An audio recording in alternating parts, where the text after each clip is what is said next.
our staff members. The Devils will also be collecting donations that night to support Mayor Sheehan's annual Cash for Coats campaign. This effort provides winter coats and other warm clothing to hundreds of our students every year. Game time is 5 o'clock. Talk to any principal for tickets. This coming Saturday is a historic night in Albany High School athletics, as we will be playing our first game on our new athletic field on campus for our varsity football game ever for Albany Public Schools. It seems fitting that the opponent will be our crosstown rival, CBA. Kickoff is at 5:30. Pre-game ceremony will begin at 5, and of course a family-friendly tailgating party will begin at 2:30, courtesy of our Falcon football parents. Admission to the game is free. Please come early, especially if you want to get a convenient parking spot. It's going to be a big night, a chilly night, so please dress appropriately. So we'll see you on Saturday evening. That's all right now, Madam President. Thank you so much, Dr. V. I'm so sorry. I goofed, Madam President. Where's my leader? There she is. Yes, exactly. Come on up. I'm sorry. Roz Gaines-Lorell is principal for, Albany High School, Arbor Hill Elementary School, and she wants to take a time to highlight the best work of her school. Good evening. You have a green sheet of paper in front of you. It's just a quick outline of some of the things that are going on here at Arbor Hill. And some of the things you probably already know about, but just in case you're new to the building, I wanted to make sure you knew that anyway. We have, I broke it up by different supports that we offer. We have for parent supports, we have our early bird program. We can have up to about 40 kids in that program. We always have a wait list for it. It starts at 7:30 for our working parents. Every other month we have a fatherhood initiative where our dads get together and talk about some things that they want to work on and change for the school. We also have what's called academic parent-teacher team. We do that 3 times per year. Our next academic parent-teacher team is going to happen in November, and that's the opportunity for the teachers to actually give the parents materials that they can work on with their kids for a 10-week period to help them academically, and they usually work on fluency, short answers and things like that, but they give them the materials, and the parents actually make the materials in the classroom and they take them home. They also are taught how to look at some of the data that they have collected during that time. Student supports, we're going to start next week with our student government kickoff. This year we're going to try to include student government to our BLT meetings for the first 15 minutes. And they also are involved this year with goal setting and student self-assessment. So they are looking at their NWEA scores and they're trying to determine what goals they have for those, as well as PBIS. The lunch staff, I actually have them involved in fluency. They have some fry words that they use, which are the most sight words that are most always occurring in text. And so they have their index cards and they make their fluency cards, and when the kids are done eating, they start flashcarding them with those words. So every minute that we can, we get that in. This year we started a newspaper club run by two of my teachers, and they will be covering all grades, all parent pages. So I'm really interested to see what they can come up with. They opened it up to all grade levels to participate, and they had their first meeting this week. Also, we're doing some restorative justice work because we want to reduce the suspensions in the building. So what we do is, if they're so young, when kids get into a fight, we do mediation, but we also, with parent permission, and I haven't had one parent who has been opposed to them doing some work in the building in lieu of them staying at home. And we know that most of the time when they're home, they're either playing video games or they're sitting around, or sometimes the kids are younger and they're unattended. So that's something that we tried this year, and we actually go into the classrooms and have the students in the classroom make some decisions about what do they think a good punishment is for school. And they're pretty, some of them are pretty reasonable, some of them are not, and I always tell them, if you're not willing to do it yourself, do not suggest it. For teacher supports, I have down the poverty simulation, which was held earlier in early September. And at this point, because we want to continue that conversation, they are working on Eric Jensen's book, Teaching with Poverty in Mind. It's a 10-week session that they'll do. It's in collaboration with the Teacher Center, who is the one who hosted the poverty simulation. So I have the Teacher Center and one of my teachers who are leading the discussion. And we have 15 participants in that book talk. And then after those 10 weeks, another 10 weeks will start. Teacher Center was also willing to donate additional books if we have more participants. We also have new teacher meetings, which is, my personal favorite, because they meet every other Friday. They do teacher-to-teacher visitations. They and critique one another on their practice. We have guest speakers that come in to help them with things that they are unfamiliar or have questions about. In September and October, we focus on classroom environment, and they are working. The book talk for the teachers is a book called The Inspired Teacher. It's rubric based, so you can look at yourself on a scale of 1 through 4, but they have different names for that. But it really is a good book for the kids. For the teachers. We are trying to do some work with Tech Valley High, just more of a professional learning community with the teachers, and to get some insight, because when we talk about 21st century learning, it's so abstract that we want to get a look at what it looks like on the other end. And so I'm in conversation with the people at Tech Valley at this point, and I want to just get a couple teachers over just to see what things look like, 3D printer and just different things they have there. It's very interesting the way that they do things over there. They also have opportunities to talk about not only their professional goals, which is a part of the APPR, but they also talk about their personal goals, and I track those goals. Like if someone says, I want to lose 20 pounds, well, January we look and see how you're doing. And also I track teacher attendance, and they get incentives for having perfect attendance, just like the students do, which they really, really like. And they also, advocated to have outstanding attendance, because sometimes they're out half a day, and they say, well, the kids get outstanding attendance, so why can't we get that as well? So it's pretty funny. And that's it. Thank you. Well, I think we'd be remiss to remind folks that when we did attend and was invited to attend the mentorship program hosted by Ms. Matilda Cuomo, at the end of the day, she said, I want to see a school tomorrow. Can you make that happen? Roz Gaines made that happen. And to her credit, her staff, her students, and her leadership, it was a great day for us to be here. And I want to commend Ms. Gaines-Harrell, because not many leaders would do that and say yes at a dime. And she did a phenomenal job. So I want to publicly thank you, for hosting. Here ends my report, Madam President. Thank you so much. And just to do a quick follow-up, one of the things I loved was that every classroom was a possibility to go into, and any classroom was so welcoming, and that really is a sign of great leadership and a great, staff, because not everybody loves random people popping into their classroom, and they were very open to it and very warm, and of course the students were fantastic, but it was really a great experience. Thank you so much. And thank you so much for the great overview of the school. This is something we used to do a while ago, and thanks to Ms. Savage, who asked to bring it back. It is back again. So we look forward to hearing that more. Thank you. Next up, we have public comment.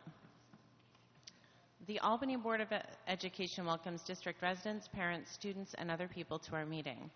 Community involvement at board meetings is encouraged so that we can better understand your views.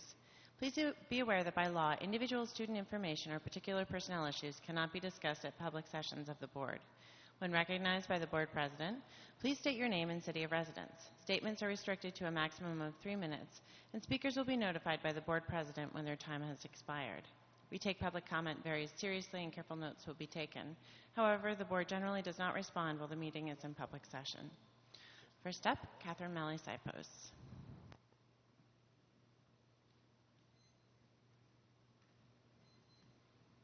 Good evening. I'm Catherine Malley Sipos, and for the first time, I'm standing before you completely unprepared. Just walked in late, and I'm sorry. I am a parent of 2 children. I have an 8th grader at Hackett Middle School and a daughter who's a sophomore at Albany High. I very briefly just wanted to let the board know, but really the public know, and hopefully it'll become more public, that we have a school board candidates forum coming up this coming Tuesday. And I would like to see an SNN go out to everybody. It's really important that people have informed visits to the polls on November 3rd. I also would like to ask that the resumes of everyone be posted publicly, and I was dismayed to hear that one person who's running has not submitted a resume despite the fact that he's been asked on more than one occasion. So my take on that is, wow, that's kind of discouraging. This person hasn't even showed up. I've not seen this person. I'm not going to mention this person's name. But the fact of the matter is the democratic process is being hindered by the mere fact that this one person has not submitted his resume. And so therefore, all the voters are not going to be informed because of this one person. I really urge the board to do what it has to do to make sure that we're transparent, that make sure every single candidate's resume is put on there by tomorrow. And it should be maybe noted that one person has not been included because he's not submitted his resume. We shouldn't penalize everybody because one person has not done that. And frankly, as a voter, I'm really concerned because if that person can't get a resume in a timely manner, I don't think he's going to be able to do work on the board in a timely manner either. So I just want again to inform everybody that on Tuesday, October 20th, at the First Unitarian Universalist Society of Albany at 405 Washington Avenue will be a wonderful opportunity to hear the 8 candidates speak on a variety of issues. They will also have the opportunity to meet and greet after that, and I encourage everyone to attend. It's sponsored by the League of Women Voters of Albany County, the Albany City Council Parent-Teacher Association, the Albany branch of the National Association for the Advancement of Colored People, NAACP. Please join us. It's part of our democratic process, and we need to support our board. Thank you. Thank you very much. Mr. Edward Varga. Excuse me. I was asked the time. It starts at 6:30.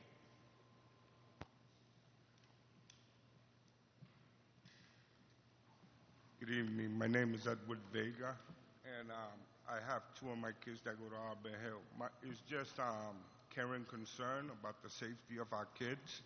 Last year they put a pole up there that said you only go 20 miles an hour. Somebody accidentally hit it and knocked one of the poles down.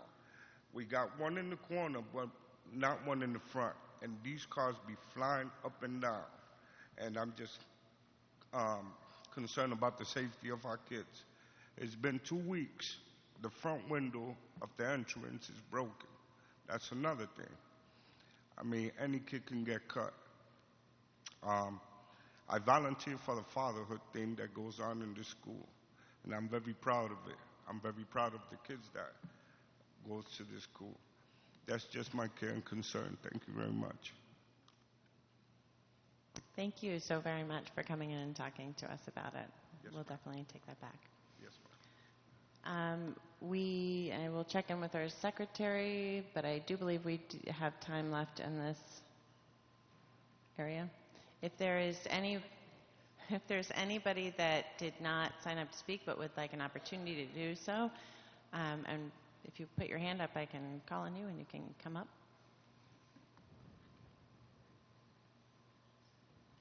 Then we will be out even faster. That's exciting.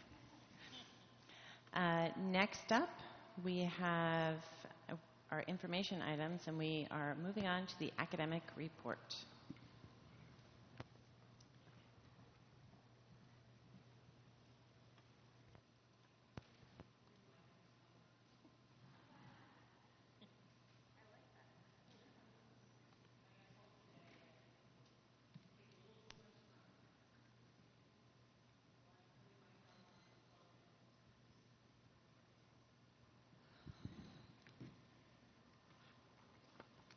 Okay, I'm here tonight to talk to the board and the public about New York State test data and our NWEA MAP data.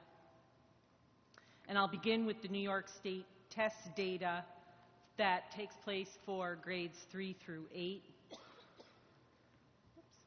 I wanted to start our conversation tonight with the opt-outs and make sure that the board and the public are fully aware of the level of opt-outs that we had in the district. And you could see above with 16% opt-out for ELA, 24% opt-out for math. There is a challenge with this to really reliably look at our results for trends and information, although of course we did, but it makes it problematic. I'd also like to inform the board and the public that all of our schools, with the exception of Schuyler, will not make AYP for participation because of the opt-outs. Arbor Hill will satisfy participation rates for ELA, but not math.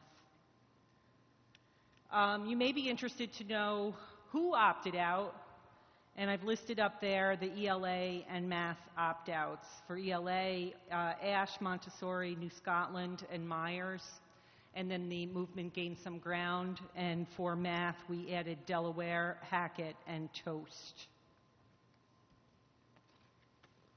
I've highlighted all of the buildings, oh no, that's not, that are above the 20% rate of opt-outs. That's actually, we've had opt-outs in every building. I'm sorry, I must correct myself. But the high levels, the over 20%, are highlighted in yellow. Those are the buildings with those rates of opt-out. Statewide, ELA proficiency was at 31%, and it is unchanged from last year. Statewide for math is 38%. It's actually up 2 percentage points. In Albany, we were at 15% proficiency for ELA and 14% for math, up 2 percentage points from last year. For context, I thought it would be interesting for the board and the public to take a look at like school districts. I chose local, Albany, Troy, Schenectady, and then looked at school districts that are like us in terms of numbers and are small, really small city districts. It'd be interesting for people to see that. In your packets, you have a pile of data. I've provided you with the 3 through 8 data overall comparison by grade and by building level with a 2-year comparison, a 3-year comparison, and I've also provided you with the subgroup information. So all of those documents, for those who want to dig deeper into buildings, are welcome to do so. They can access those documents online. I have up here the proficiency rates for ELA. And as you can see, one highlight, if this is indeed reliable data, is the 5th grade with a positive percent change. And then here it is for math, and again, a proficiency percent rate change for 5th grade in math as well. My team and I took a lot of time looking deeper at the data in order to give some highlights. And those highlights are captured up here with Delaware's 5th grade, Eagle Point's 3rd, North Albany's 3rd, and North Albany's 7th.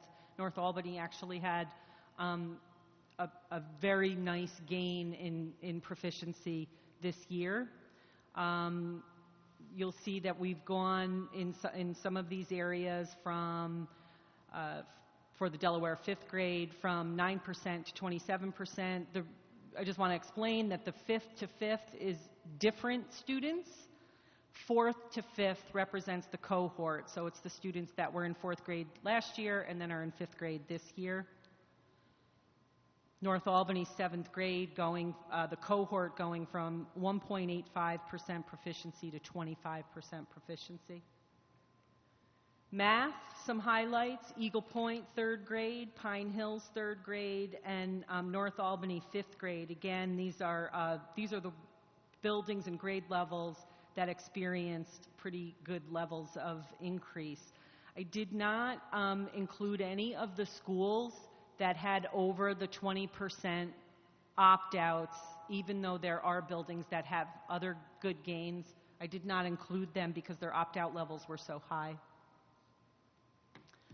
So let's take a look at our NWEA data, especially given the opt-out situation, because the NWEA MAP data, NWEA is the organization, MAP stands for Measures of Academic Progress for Reading and Math. That's the actual test. And I have been at this table before and informed people that NWEA works differently than MAP, or I'm sorry, than the New York State tests. In order to achieve proficiency in the New York State test, a student would need to score around, on average, that 70th percentile in NWEA. NWEA, on the other hand, the MAP scores are normed at the 50 percentile, which is where grade level is calculated. This is how every other state in the union actually calculates their proficiency. New York State does not calculate proficiency that way. We have a higher expectation for our students for college and career readiness, which is why they have this 70th percentile for proficiency. So I wanted to talk both about the raw data and the growth data because I think it's important that we have an understanding of it. So, for example, this little guy in the red shirt, we would not expect him to be at the little guy with the green shirt first. He's got some interim steps to take to get to where he needs to go. So I think one of the things that I talk about is that the river is wide and all is not equal in the area below proficiency. We have to look at it because not everyone is equal when they're in that 85% pool. So we need to look at growth data. And I have a lot of help from Mark Place and from our friends at SUNY Research to develop this presentation tonight, a big part of which is this slide. So if I can draw your attention to the 2015 score percentile, and you look at grade 2, what this is saying, and this is a raw score, the average of our second graders is at the 42nd percentile, and that is including all the children in the country, the millions of children in the country who take the MAP tests. So our kids are at around, in second grade, on average, at the 42nd percentile. But what's interesting is the growth percentile. So the same way that we get an average for the raw score, we get an average of the growth score. Every child, NWEA develops a growth target for every child. And so this is a mean of every child's growth rate. The idea is that if you gain a year, you're at the 50th percentile. If you get a year's growth, you're at the 50th percentile for growth. If you're more than at the 50th percentile, then you're gaining more than a year's growth. So I've highlighted second grade here, and the growth percentile is at the 60th percentile. Here, someone asked me last week about the ACT 22 line, so we've revived that. And this is just really another way of looking at the NWEA data. The green line represents that 70th percentile, that proficiency rate that New York State wants. The ACT 22 is correlated to about that. The black and blue line shows spring 2013 and spring 2015, and the audience will note that it's unchanged. Math, similarly. So our second graders at the 44th percentile for math, compared to the country, just average raw score, their growth percentile is at a 58th percentile, which means they've grown more than a year.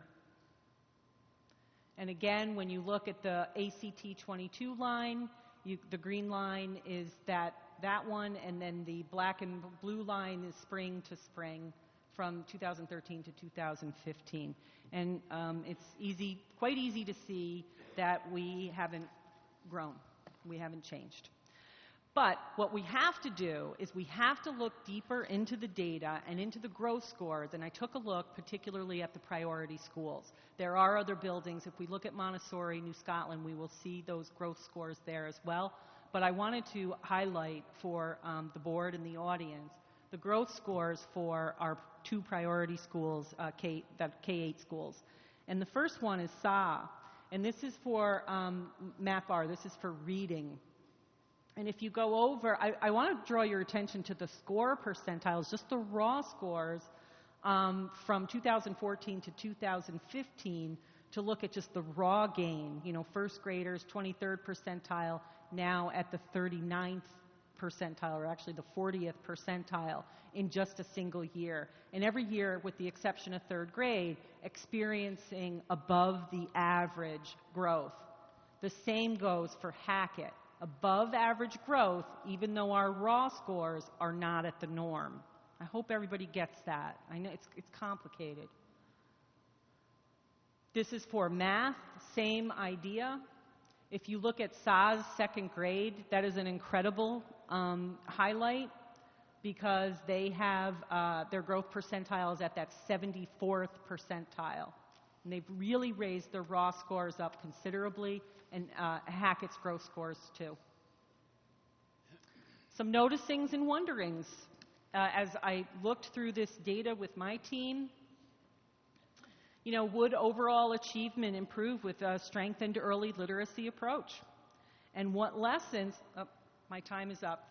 I've got just another minute, so that was a good thing for me to do. What lessons are to be learned from Schuyler and Hackett? I asked Mark, I said, Mark, what if we close the gap by the end of kindergarten half of where we need to be? So if you look at this graph up here, we are at the red line. This is our reading. And the dark green line at the top is the ACT 22 line. So I said to Mark, if by the end of kindergarten, if we plotted, if we could gain even that 50% gain, and end up halfway, where would our trajectory be if it followed the same trajectory? And what I see is that if at K and 1 we can have where we are, the trajectory meets that ACT 22 line. Now, this is a what-if scenario, but I thought it would be interesting to look. Which brings us to the governance questions around our early literacy approach and our system to deliver what it is that we need to deliver. Dr. V, did you want to step in at this point? Whatever you would like me to do. Part of what we've been talking about and what the board has been talking about is how we're going to manage when our schools are full the optimal class size to ensure that we can provide services for our students. And so we started wrestling with that as soon as we saw all of this data to begin to think strategically in how we're going to invest in pre-K2 in order for that to happen. One of the pieces that we also talk about is how are we going to help our teachers, because one of the pieces that a colleague said to me in the middle grades is, you know, Dr. V, I don't teach reading anymore. I don't know what to do to teach reading when we're talking about a third grader or a fourth grader. And that's an important piece that in traditional collegiate programs, it's not taught for those level teachers. It is taught for early childhood through 2, and then after that, the assumption by the system is everybody can read.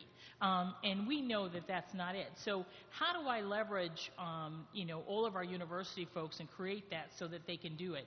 The other piece we have to talk about then is what does a school year look like? And we've talked about that before, about extending the day at least an hour or two, and therefore, as a result, over a 5-year period, actually increasing the annual time a child is in school by at least 1 year over that time span. So those are the things that we're talking about, and this is ahead of the budget season, which is important for us because based on this data, we have to invest differently. And that's one of the big pieces that we're talking about at this particular juncture. And I would say, just to end my part of this before your questions, is I'm sure you're asking, well, Karen, what have you been doing about early literacy? And we knew from last year that this was an issue, which is why one of the things that we wanted to do was have the K-1 studios with a focus on foundational skills. And so we are going to hit 9 out of 12 of our K-1 teachers that will get this grounding in the foundational skills that we know that we need.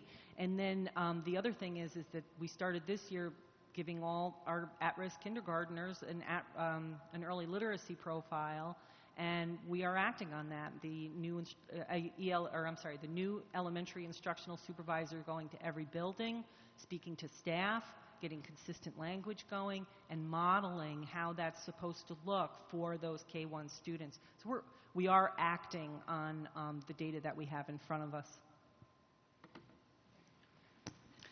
Thank you so much. Questions?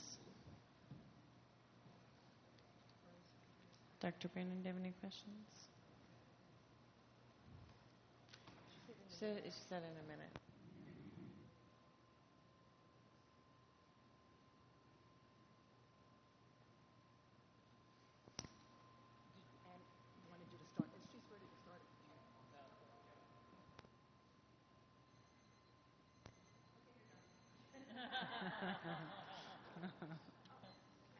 Can I just say quickly, as part of this board docs thing, everything, except I don't see the governance questions in here, but all of this is actually online. So for anybody that is trying to take all this information down or taking pictures of it, it's actually right online, and you too can look at this whenever you want. I mean, for years to come, you can just view this and enjoy it.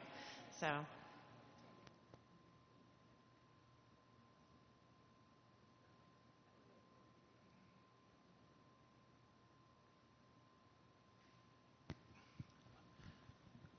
My primary question is, it looks like our lines are aligned with their lines. It's just that we start out behind. So I know you're talking about K2, but it almost feels like pre-K or pre-pre-K is where we could possibly focus a little more. I know we have the 3-year-old grant. Are we thinking about how we can do that strategically? Absolutely. The whole idea of P2, P1, 3-year-old P to grade 1, and really tackling those grade levels and to get to the literacy skills that we want the kids to have for readiness for 2nd grade and on is key. Right. Well, so we're focusing on it, but what ideas do we have to actually do things a little differently than we've done in the past? I mean, we have primarily our kindergarten is outsourced. Is that the best idea, and what are the resources around that it would take to bring Melissa. in? Oh, okay.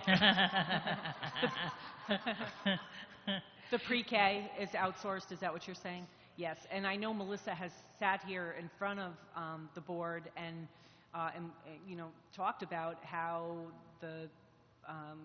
we have such high turnover with our pre-K teachers, that because of the pay scale, and she would love to see, I hope I'm not speaking out of turn, Melissa, our pre-K teachers be in the CSDA teacher pool.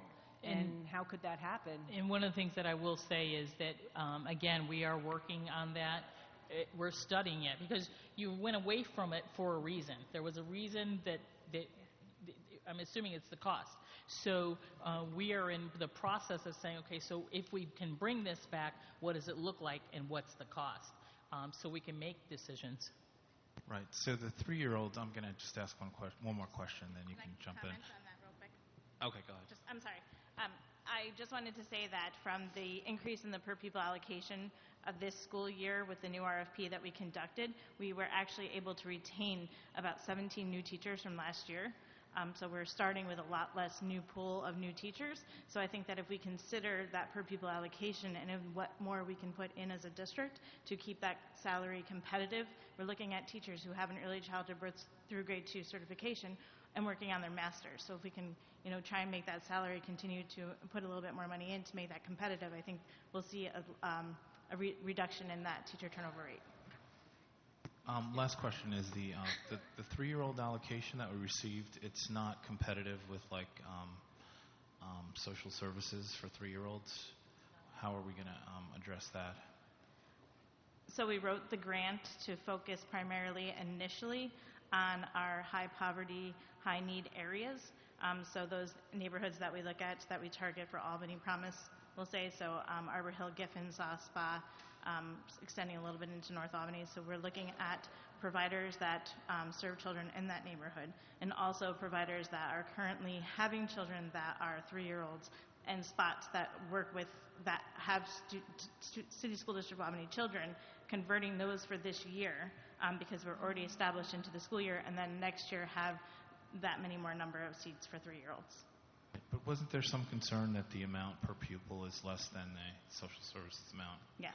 So if families were paying tuition or they were having a DSS subsidy, they might be paying about $200 a week for childcare, when with the per pupil allocation that we receive and what we can offer to them, we're giving them about $100 a week. So it's half. But we are able to provide some extras, the professional development, which comes for free, which they have to get, that's a requirement as part of their OCFS licensing, materials and resources. I mean, it doesn't totally weigh out in the end, but... Right, so the half can be a supplement as opposed to an alternative? It has to be there is no it has to be one or the other. Right. Right. So why would, So why would they convert and do that? Exactly.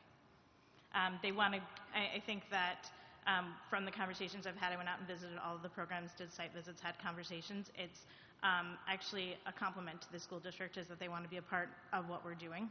And so they're willing to take the loss in some areas for that partnership. Also, we've kind of taken a lot of their 4-year-olds. We serve 740 4-year-olds right now. Their class sizes have been reduced because of that. So the partnership with us allows them to reestablish, some of those class sizes that they typically had before. I didn't mean to hijack the conversation, but it does seem like a very significant pivot point.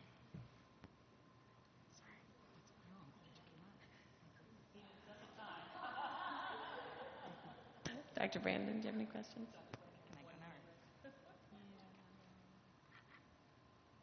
I tell you, we got so many apparatuses up here today, I don't quite have room for everything I need. Stick around. Now, I want to preface what I'm going to say with a formal apology. I don't want to hurt anyone's feelings.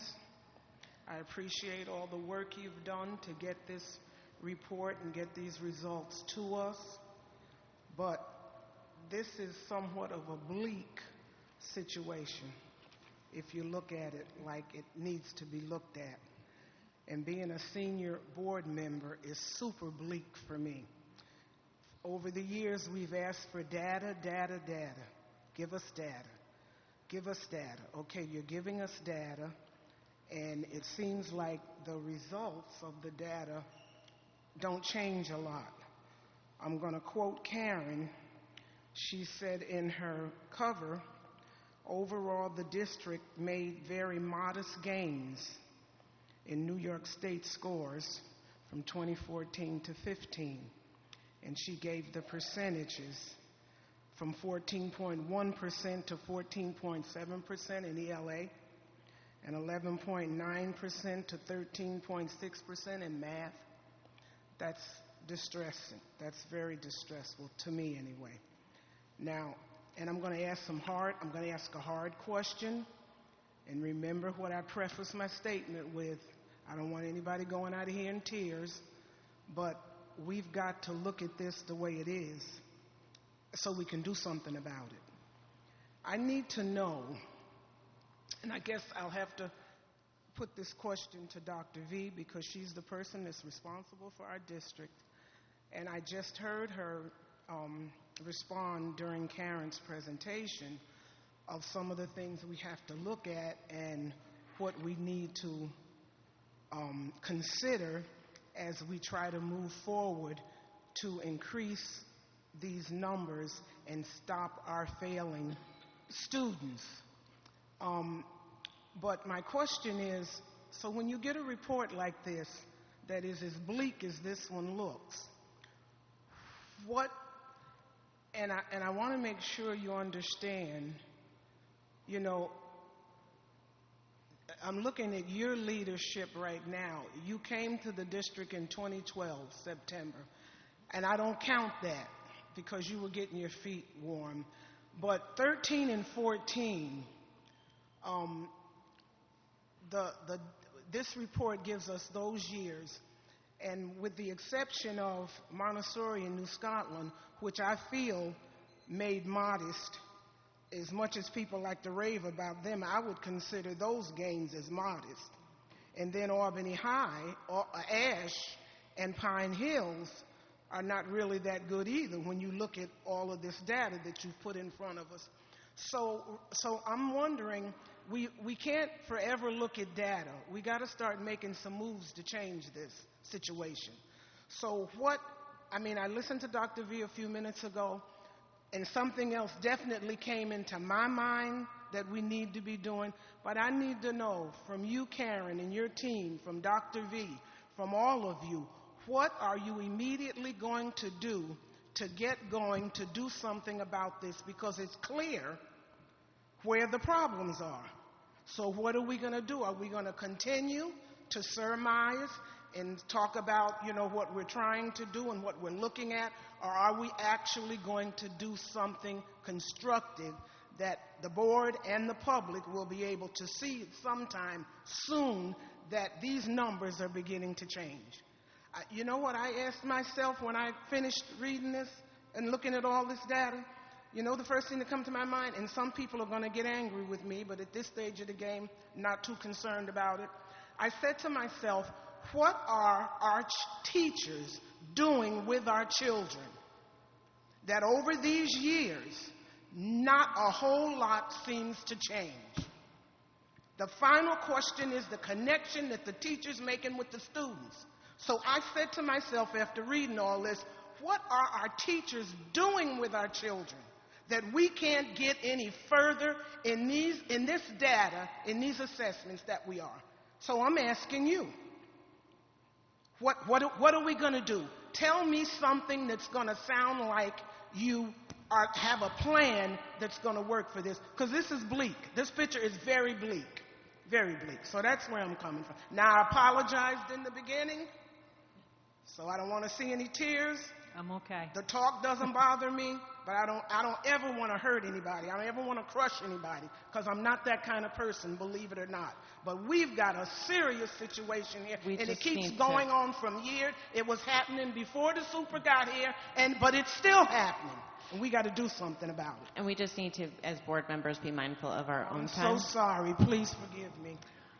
Dr. Brandon, I know that everything that you say comes out of your heart, and it's about our kids and getting them to where they need to go, because education is the key.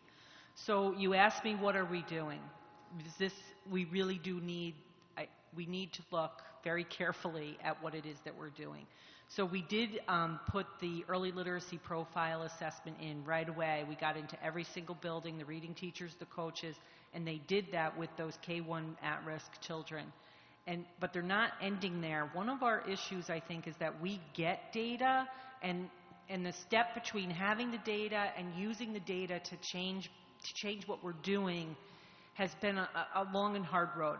So what I have is someone that's going to model what it is that teachers should be doing with the data that they've gathered from this early literacy profile. Additionally, I was in today at the K1 studio where they're talking about methods for children to do their sight words, because sight words should be automatic. They shouldn't be read. That's what holds kids up when they're reading those words, when they really should just be able to see them and say them. And so they're doing a lot of work around how to help children learn those sight words and be able to, and with games and with different ways of doing it that's exciting, so that the children can then take their little phonics books and read through it and read over those sight words. The data-driven piece, I mean, even having the early literacy profile in place, which what letters they know, what sounds, all those things, we have to use that then to group children. And our new elementary supervisor is working with the teachers to help them know and understand how to group those children so that based upon that specific assessment that was just done. Another thing is, and I know Mrs. Adler will be happy to hear me say this, you know, we have to look closely, we have to look at the curriculum, and we have to have some conversations. And so, and that's a long journey, which I'm not going to go into, but I think that the time is ripe. I mean, 3 years of stagnant growth. So I am having a group of teachers and administrators come together to just kind of begin having those conversations around what is it that we need in our curriculum that could help us get our lift. Thing I'd like to say. Just quickly, we're basically out of time on this, and nobody else has had a chance to ask questions. Okay, So, this one can wait till the next round. thank you very much. We are down to a minute. Does anybody else? Rose has more questions. I'm assuming other people have questions. Would somebody like to make a motion? Given how nobody wanted to come and talk to us tonight publicly, I know we have so much time, I would move to extend for 20 minutes, because I heard Rose say on the second round she had questions, so why don't we go 20 minutes, unless somebody wants to cut it back. Can I get a second? Mr. Bruce seconds. All in favor? Oh, that's unanimous. Yeah. Next, so Ms. Savage.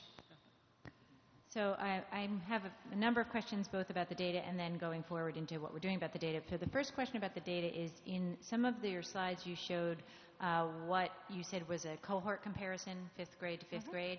And what I want to know is that truly a cohort comparison, or is that the entire group of children who happen to be in that grade at that time?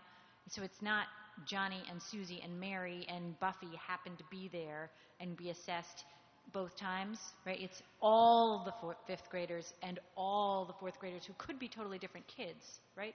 No, because this was specific to schools. But but we have a lot of transients in our schools, right? And we also Yeah. had a lot of children opt out for this year that did not Yes. opt out last year. So that when you say 4th to 5th grade, Yes. I'm assuming that since that says 27.27, that's the entire 5th grade, which may or may not match exactly to the 4th grade.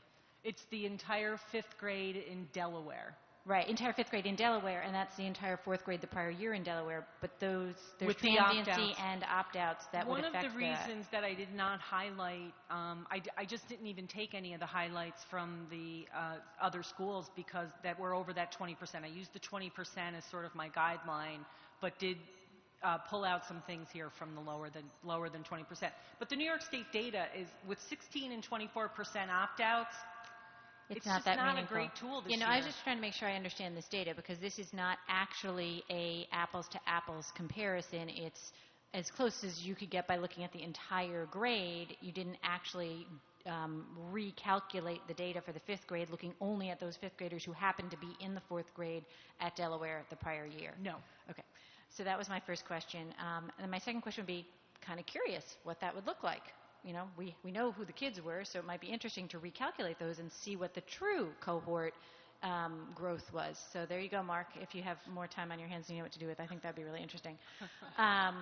Then the second thing is a couple of presentations ago, and I'm probably going back 6 months, and I don't even remember which one of you it was, but it was one of you, talked to us about the major benefit we saw of pre-K when we assessed our kindergartners on letter recognition, sound recognition, that there was a distinct advantage to having gone through district pre-K, and you saw like those kids coming in without pre-K only had 5 letters, and those who had district pre-K had 20 some odd letters. So my question is, am I remembering that correctly? And how does that compare to your lovely what-if scenario? Like, is the what-if getting every kid in district pre-K? Because if that, I remember it being more than a 50% gain for the kids who had district pre-K in terms of their kindergarten performance. So if we could get every kid entering in pre-K, and I'm a fan of the 3-year-old program, I'm not discounting that, I'm just trying to understand, would that be enough to get us this gain that puts us on track? Do you want to speak to that? No? I don't. Okay, that's fine. You can say you don't know, and then I want to say, hey, Mark, could we subdivide these kids into the kids who were in the district pre-K and the kids who weren't in the district pre-K and see how their NWEA scores compare in kindergarten? I did ask Lynn Strang when she sent the email out that they were doing the early literacy profile on every kindergarten student to ask her to do that, to look to see on the registration forms that they attended school, pre-kindergarten in our district, someplace else for daycare, or nowhere for that data piece, so that we could then look at what they've done this year as well. We did that last year, and do that again this year to look at the comparison. So we'll look. Yes. To me, that's the question, is like, how do we get that what if to be real? I think that's the same thing that Dr. Brandon is saying, same thing that Ken is saying. And we are all interested in figuring out how we can increase the teacher consistency and quality. And 17 out of how many, remind me, 30 some odd? 39, because we started 2 new programs this year too, so we went from 44 to 46. Okay, so we're still not retaining enough of our teachers, more than before, but not nearly enough. And we had some leave and go to district positions Which is here great. and elsewhere, Right. so you can't discount them that their salaries would Right. double. Right. No. Oh, and that's the fundamental issue, right? It's not a question. We all know that we have to solve this. Right. It's not that I think that it's a bad choice on the part of those individuals to make their best choice for themselves and their family. I'm not upset about that. I'm saying, what do we do systemically to fix that? Which I know everybody's thinking about that. But the one thing that hasn't been talked about tonight, which I think is also an important issue, is the issue of attendance. We know our pre-K and K students are not mandatory attenders. But I hear from our teachers and our principals that if they have the kids in the class, they can bump them up. So while we're looking at costs and while we're looking at how do we make this difference, is part of how we make the difference adding some supports around attendance for our littlest guys. Does it mean having somebody at our neighborhood schools, walking the neighborhoods, helping get those little kids to school? I don't know what the creative solution is, but getting the kids in school, and this is about at least the 3rd time I've said this in a board meeting, but it seems to me so obvious as a thing we actually could accomplish, get the kids in school. Maybe we can't afford to do everything we'd want to do, but maybe we could afford to do a piece of it. So I'm curious if there's best practices around that, what can we do for our little guys? The one thing that I can say, that not that this is maybe best practice, is that we do have an attendance policy in pre-kindergarten because we have the wait list, so that we look at unexcused absences and we monitor. So at 5, 10, and 15, they get letters and phone calls home at 5 absences that are unexcused, 10, and I also monitor that as part of my data when they submit their class summary sheets. Okay, that's... Actually, you're way out of time. Okay. Yeah. So, and if just, again, as board members, we can really listen for that beep, because when that beep happens, that means that you're really out of time, and be respectful so that everybody has a chance to go. So, Ms. Adler? What an impression. Oh, God. That does not bode well that I do not remember that. So, okay, so when I held my head before, it was because while I'm glad you're talking about curriculum, I was hoping you were going to talk about the fact that, at least from my point of view, which appears because and by the way, thank you for a new oxymoron, stagnant growth. I always like to find them. I had never heard that before. So it's just as good as jumbo shrimp, stagnant growth. Good. So I'm not going to consider when we don't move to be any growth at all. And as you know, for me, 57% on a growth score means nothing when our kids need 200% and 300% to get on board. So here's what I'm going to say. Here's my phrase for tonight. It's called too little, too late. And Rose already, in a sense, excoriated in a nice, pleasant way the superintendent. I'm not going to go down that path. I am going to say just outright, when the budget season came last year, you came to us after the superintendent and you spoke and other people, and you pushed for a K-12 social studies supervisor as I sat pleading for literacy teachers, for people. I remember budget really well, and I said we need to actually get reading teachers. If we do not teach our children to read and do math on level, we should close up the damn district and go home. Everything else doesn't matter. Every time they go up a grade, it's harder for that teacher.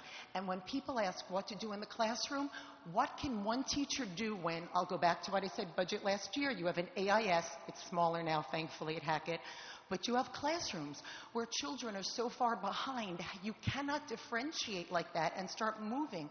That is a Herculean effort. I was very upset at the last question posed in the memo that you wrote, Karen, to the superintendent, and that the superintendent allowed to go out. And it was, should this data, should we change our practices? That question was why everybody was hired. That's why everybody took their positions. The answer is we had been failing for a really long time, meaning we weren't growing, kids weren't doing better, and the fact that we're in the same place now is beyond comprehension to me. And I'm getting a sense that it's another one of those budget seasons, because last year I sat and I talked. I was the only one voting against the budget, and I sat and talked about it. Nobody wanted to look at a program not working. Nobody wanted to reallocate resources, and I'm getting a real bad sense that we're going to play that game again this year. Because now we're being asked for 4 programs jointly to come together and look at. I want every one of our programs assessed. If it's not working, go and find another program that does. And when I see, we'll get to summer school because I'm done now, I'm wrapping up, before the beep even, when I looked at summer school and I saw at the high school not one literacy teacher was there hired, when I looked at everything else and I saw that K through 5 was summer camp and was not actually rigorous academic with some play, I realized we're not in the business of trying to do the right thing. Thank you for staying on time. Thank you. That won't always happen, or ever usually, but tonight. I will be very brief. I wanted to point out we've been really pushing for different types of reports, and while I think that we're growing into that, I really appreciated the way this data was presented. It was very easy to understand, and though it was not it wasn't a great picture to see, it was an honest picture. And I really deeply appreciate that, because that's the kind of thing that we need as a board. None of us can learn and none of us can move forward if we're not working from real information. So I really wanted to thank you for that, because we really haven't seen this for the past several years. We haven't been looking at information in this way, and we need to, all of us as a district. So I wanted to point that out, and then I will allow my board members to keep going because they are doing a great job. So.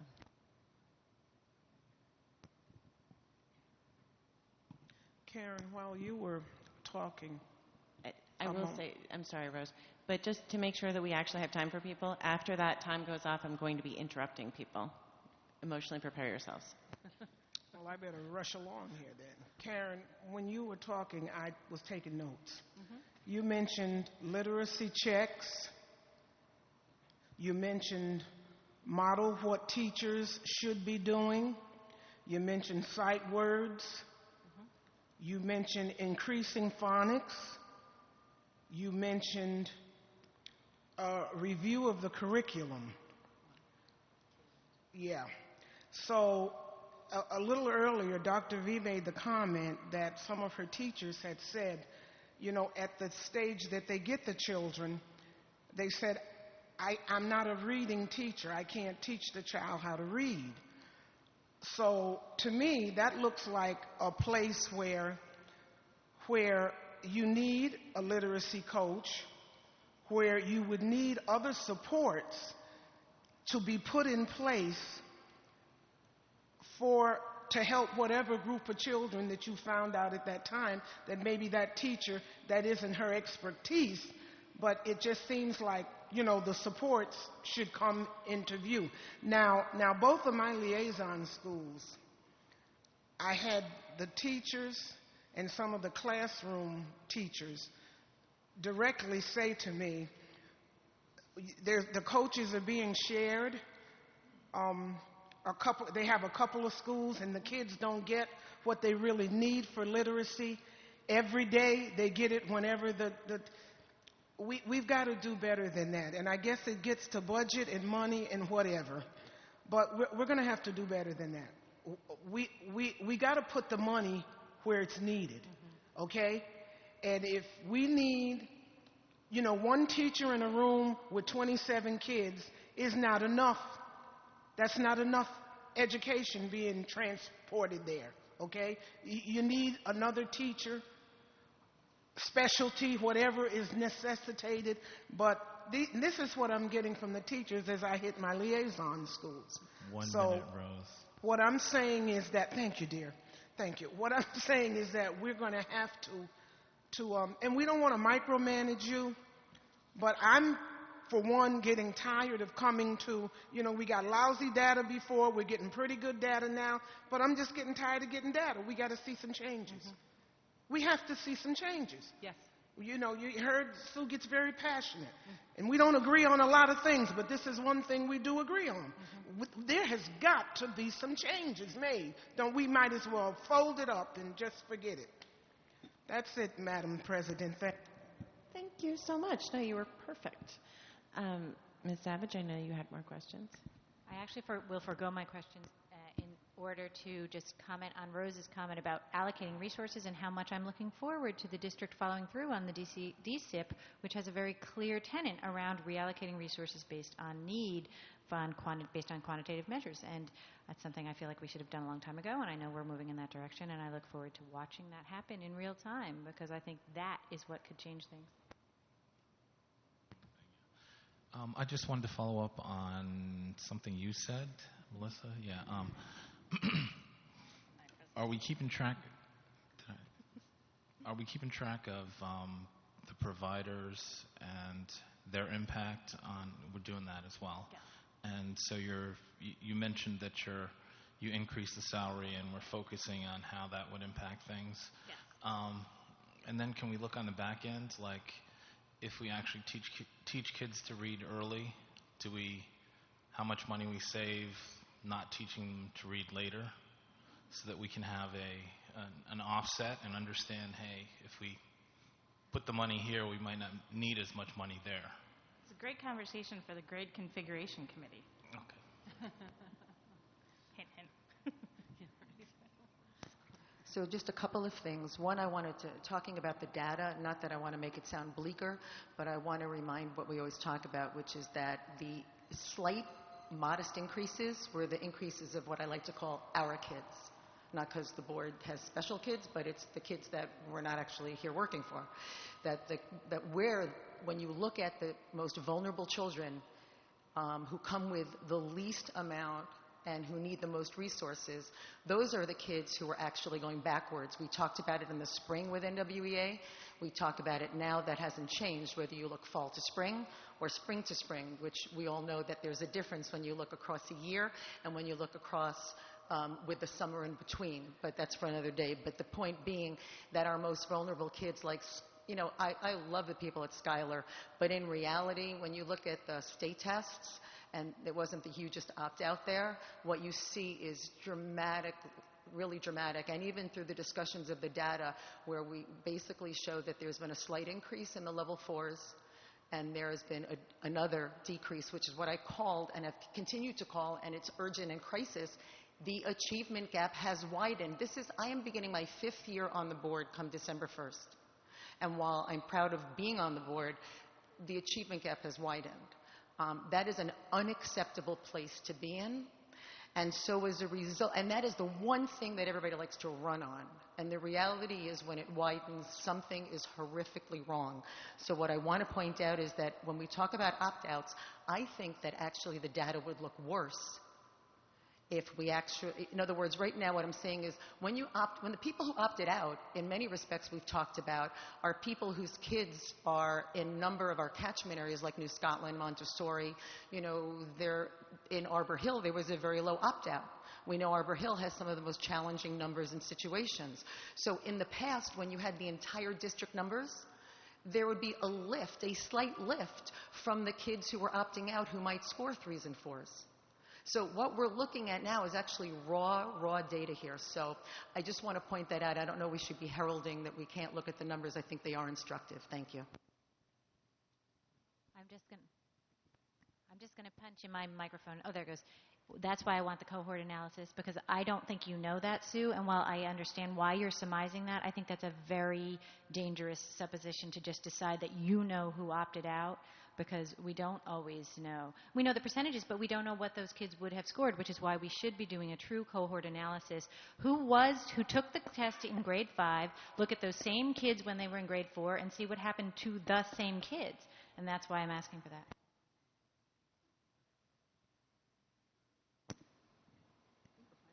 I think we are all done. Thank you so very much.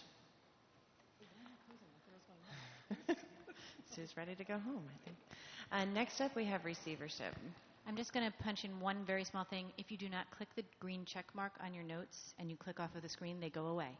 So you must click the green check mark if you were typing any notes in order to complete your notes and have them save. Where are the notes? I know I can't find it yet. So as many of you know, the district has been identified, our schools have been identified as being in receivership.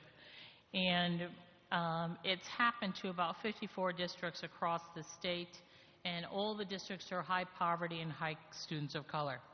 Out of the 128 schools, obviously some of the bigger districts like Buffalo and Syracuse, et cetera, have multiple schools. In our capital region area, we have 3, and Schenectady has 2, and Troy has 1.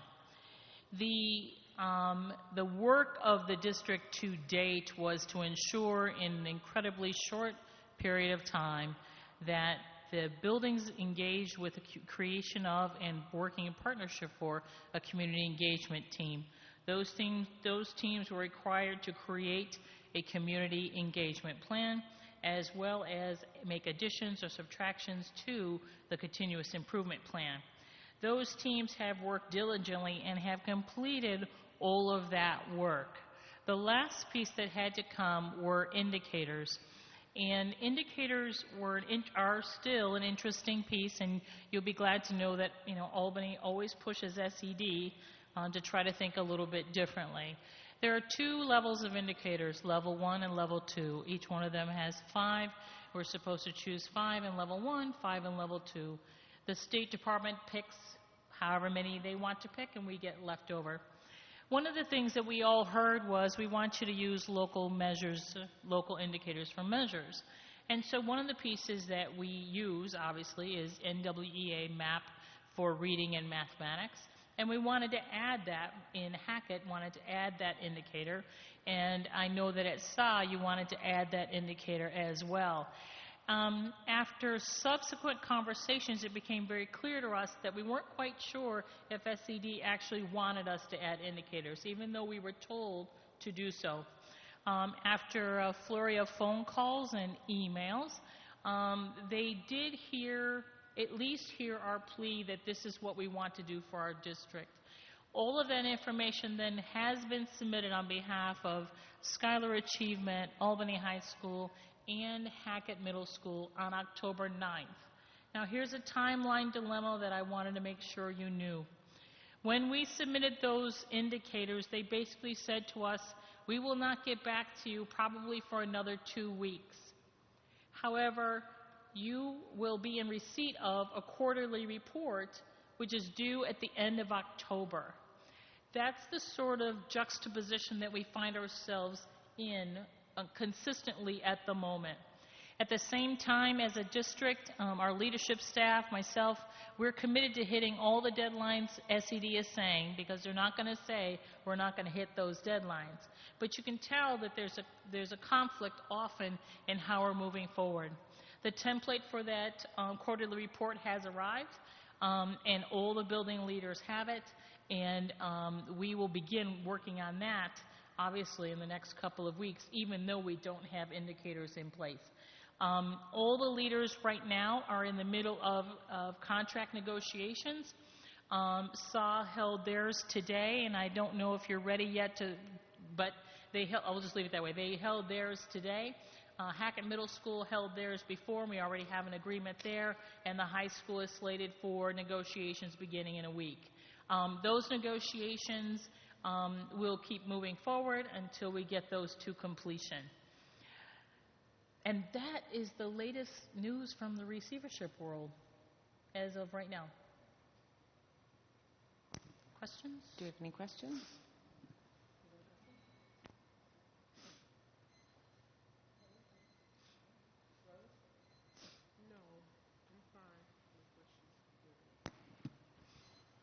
So a couple of things, because although as a board member I have limited authority over Albany High School now that it is in receivership, except for some funding streams and complex whatevers, I've been over there doing a lot of help, like an administrative assistant, and I would go to the CET meetings, but would just really watch. So it is my couple of things. One, it's my understanding that the SIG was approved by State Ed for Albany High School and that they are releasing the funds. Is that true? That's not my understanding. I'm not in receipt of a letter. Okay. Then the other thing is that during the CET process at Albany High School, there was what can be best described, at least at one of the meetings, and I think it was percolating at others, which was that a distrust of the district, a real distrust or mistrust of the leadership in the room, even wonderful people like data coach Mike Elliott. There were people came in with an idea because the high school was doing shared decision making, which really, more than any of the other schools, was putting a great deal of responsibility on an authority on the team. Mm-hmm. But there was that inherent kind of distrust for the district and a lack of transparency. Against that backdrop, as a board member, I am asking, because my understanding is for Albany High School, you submitted 4 documents to State Ed. In my understanding of what is a final agency determination under the Freedom of Information Law, that would mean that each one of those documents, while you've couched them as draft, and I've litigated FOIL before, what the moniker that one puts, the label one puts on a document as a draft document doesn't make it draft. The final documents for Albany High from this district went into State Ed, and I was told by you that I should get them off the website, but the documents on the website are not complete. If I cannot get, as a board member, concerned about the transparency of the process at the high school, each of the 4 documents that you sent to State Ed, including the memorandum, I'm going to have to FOIL the documents. And I really don't want to do that, but you're actually telling me that as a receiver that you don't have to give those documents, and then providing documents that are redacted is not acceptable, and keeping one of them from a shared decision-making team that is already having problems. The words like, "you blindsided us," came out at one of the CET meetings to staff. And that actually is not true, but they're not going to be able to get the work done of doing the serious turnaround work for that high school, and I fear taking over, if we do not have transparency. And I do not want to be a board member having to FOIL those documents, but I'm telling you that, our lawyer is here. I believe those documents are FOILable, and they can't be scrubbed.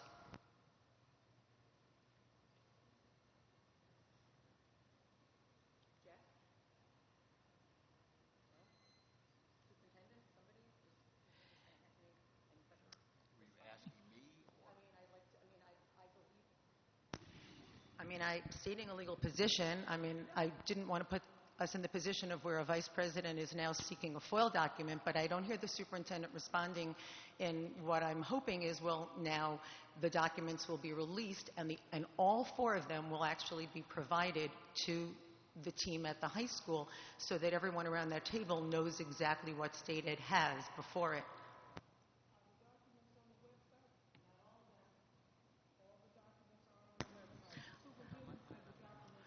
They were cleaned. There's one document missing, and there's a cleaned version. And yeah. It's not there. One of them's not there. And by the way, I haven't checked the website. I know one of them is not there. I don't know if it's been, that has not gone on. I also, it's not just the website. There's a high school. There's 2,500 students, and they're. No, the documents are not posted. I'd like to. I was told that the superintendent considers them draft, and she's not turning them over. And my understanding is the documents were a cleaned-up version, is what's to be disseminated to the CET, and that is unacceptable to me as a. No, there's no reason to clean it up. The final agency okay. Well, I know. Okay, Jeff, could you talk about FOIL? I don't need to. The superintendent's silence is deafening. It's not.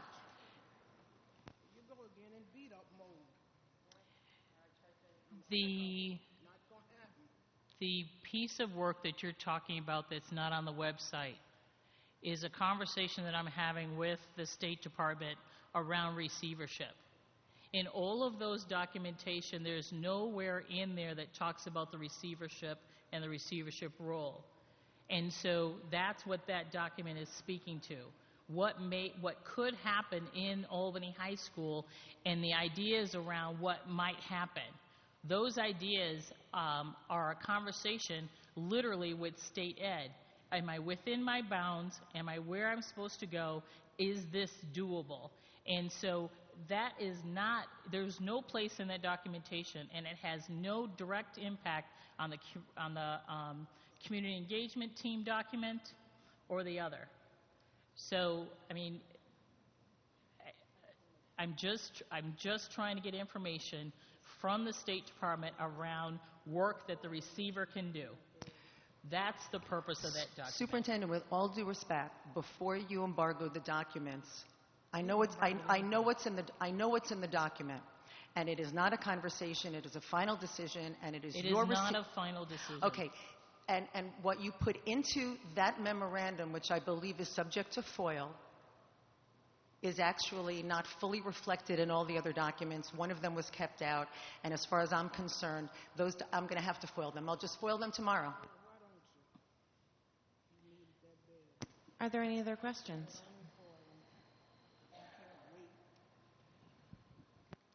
Next up, we have summer school.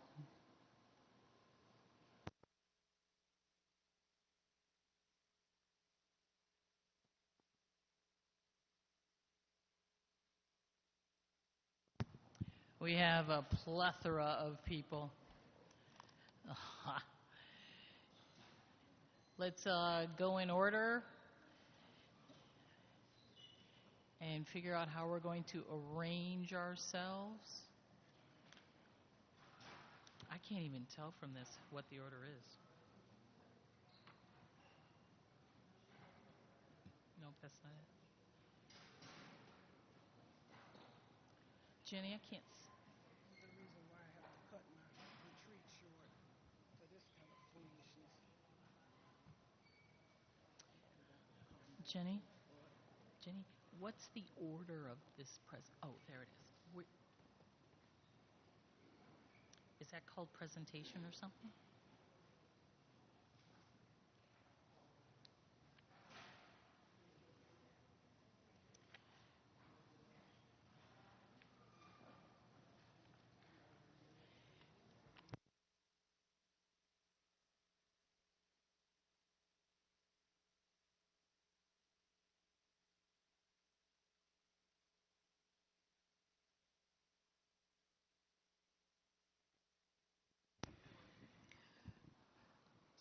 So as Ginny will be back in a moment, I'm just going to let you know that as you might have seen on the agenda with our new setup, we divided up the presentation from the discussion.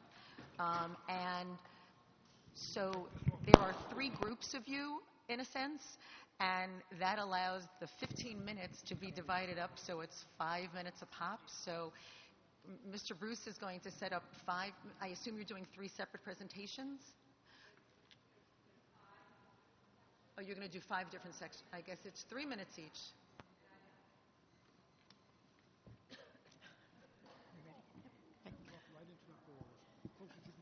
Okay. Ladies and gentlemen of the board, good evening. My name is Lisa Momberger, and I was the on-site Jumpstart coordinator for the Jumpstart summer program this year. And please excuse me if I talk too fast because this is my first board presentation. I'm a little nervous. Jumpstart was created as a way for children entering kindergarten who had no previous Albany City School District pre-K experience to be able to access that experience via a 4-week half-day summer program. Children who begin school with some familiarity of what is expected will have much less anxiety at the beginning of the school year and thus be able to focus more on academic skills. As you can see from the provided data points, in 4 weeks, the program supported students with a jump start to be kindergarten ready. Students either maintained academic skills, which limits regression over the summer break, or they showed improvement in ELA and or math skills from when they started. The gains that students make were not solely academic, as set forth through the goals in the Jump Start program. A critical component of kindergarten success are solid social emotional skills. The goals of the program supported those skills and these outcomes, but these are not measured by numbered data. The kindergarten teachers that I have been in contact with since the close of the program have all given me positive feedback about the students who attended, as have the parents that I have also talked with through the program and after the program. And I would just like to read you an excerpt from an email. With the help of his teachers and classmates, he was able to improve his social skills and positive behaviors. He was excited to come home and tell me about his day. Overall, his experience at the preschool program was positive. Jump Start provided a solid foundation for our transition to kindergarten. And I can't say his name, but Blank is now showing satisfactory progress in kindergarten as a result of this program. And this is a child who was identified with special needs. So it definitely, obviously made a huge difference for him. My recommendation would be, obviously, to continue the program. Maybe earlier confirmation to run the program, to create a timeline, which would allow for more time to advertise the program and enroll students and to screen all the students that need to be screened. Thank you.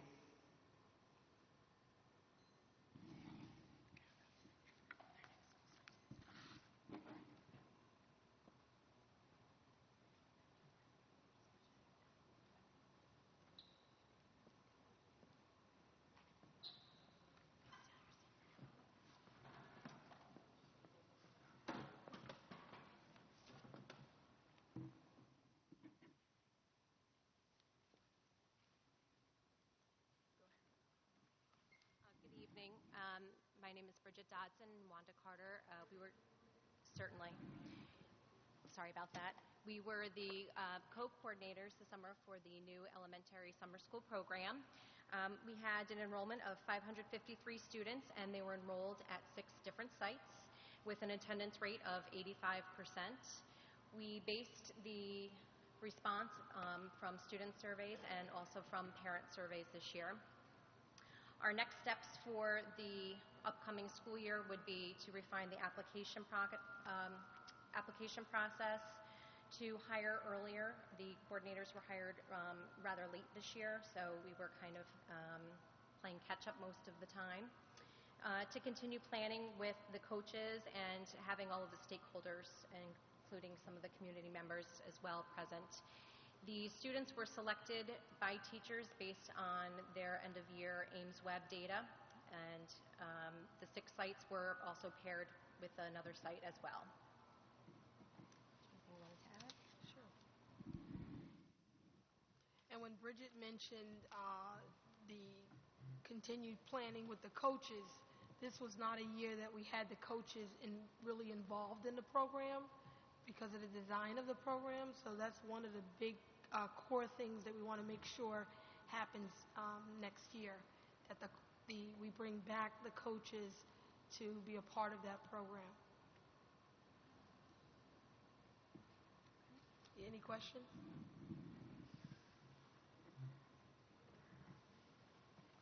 Just roll on the side. No? Hi, I'm Lisa House.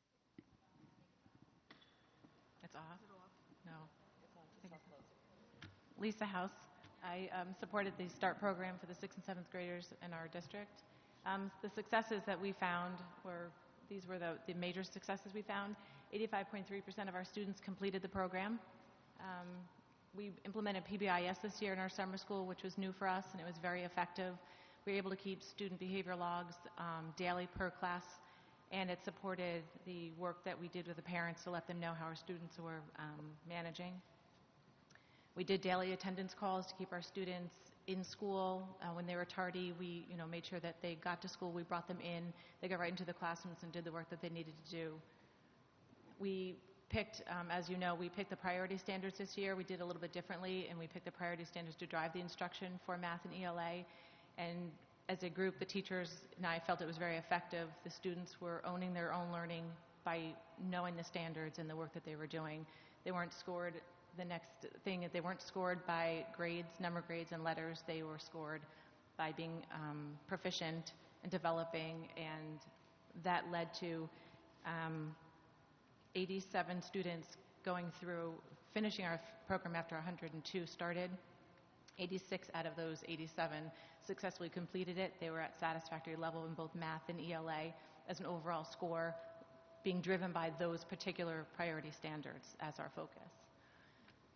Some recommendations we had, what we really thought long and hard about after I've been doing this a long time teaching and working with our teachers. I really feel like character ed could be part of our summer school program. Those students really struggle, all year with behavior and organization and character education, as well as the academic piece. So we are hoping to invest in that particular piece into our program, somehow weave that in, and talk deeply about that at another time. We want to continue using the priority standards. We felt that was effective. It was our first time doing it, and we did see student buy-in. Teachers were able to really focus our kids on their learning and what they were doing, and the kids were doing it with them. We really feel that a bus monitor could support this program. Middle school is a tough age. They're riding the bus to and from school. They're going to 4 different locations to pick up the bus and get dropped off. And to really honor the safety piece of our students and our community, I think that someone needs to ride the bus every day. Our staff, it's difficult for our staff because we need them on site to finish that work. And opportunities for teachers to meet a little bit before summer school. By the time we were able to get our faculty in line, we didn't have enough time to really focus on extending the work using those priority standards, and we want to be able to build that for next year. Thank you.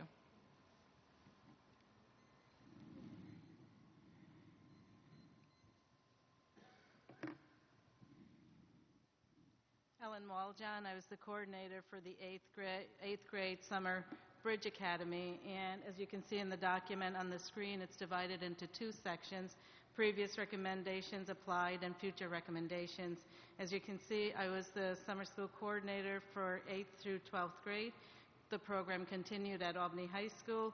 Courses offered: English, Apex English, Math, Freshman Orientation class, and also there was a development of the Math, English, and the Freshman Orientation curriculum. There's a push-in, pull-out model that was applied. Future recommendations for this program is to hire teachers before March 1st so that the teachers can become familiar with the curriculum as well as the program. Hire social worker to address social emotional needs of the students, and identify students by April so coordinators and guidance counselors can reach out to parents of at-risk students to get them to register, as well as look at the literacy and math skill levels of the student and the student profile so that a course syllabus can be designed based on skills. Teacher and coordinators receive professional development to review middle school student data, such as IEP, 504, ENL progress reports, once again for development of the course syllabus and loss of students in the program. Addition to the freshman orientation class would be computer use policy, study skills, character building, and so forth, and also build stronger relationships with community partners and volunteers to help out with the program. Last but not least, assistant coordinator position be created to work under supervision of a middle school coordinator from grades 6 through 8, and also to house the program at the middle school building. And a couple of reasons for that would be that the present coordinator position is a split position between the middle school and the high school. It's difficult to run both programs simultaneously and provide support for the teachers in both of the programs, and difficult to build relationships with students on both sides of the building, and also to avoid the mix-up of middle school, high school students. Thank you for the opportunity to be able to present the program.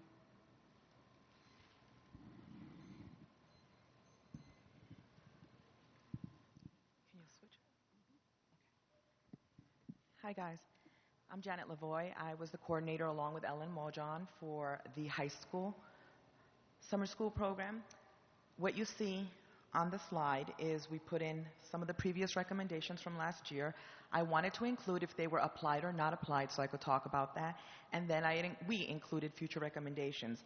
If we look at the first one, which says individualized learning plans for each student based on a needs assessment, we couldn't apply this program, not that we didn't try, only because between the time that the school year ended and summer school started, it was difficult for all these individualized programs to be created for all the students. However, what we did implement with the help of Mark Place, who was wonderful, he this year did send us all the data of the scores that the students received in June that registered for summer school, and he sent us the data that stated where those students struggled in the exams. So he actually mailed them directly to the instructors, and it was huge because the instructors were able to look at that data and see where they can go from that. Number two, the students master only that material which they did not master during the course of the school year. That was the recommendation. I do have difficulty with the word master. However, I did put down that we applied it only because, again, with the help of Mark Place, those students that struggled with certain parts of the classes or the exams in June, the teachers focused on that mostly. They saw a comparison as to who needed what in the classrooms, and they were able to develop, they taught them in small groups to be able to help them based on the data that was given. So I recommend that continue to be done because it helped us quite a bit. Number three, 100% teacher observations will be completed and will provide rich and effective feedback. This was applied. Every single instructor in the summer school program was observed by an administrator in the building. As they were observed, we noted that quite a few of the instructors were struggling. They were struggling because they did not have time to look at a curriculum. They were hired pretty late.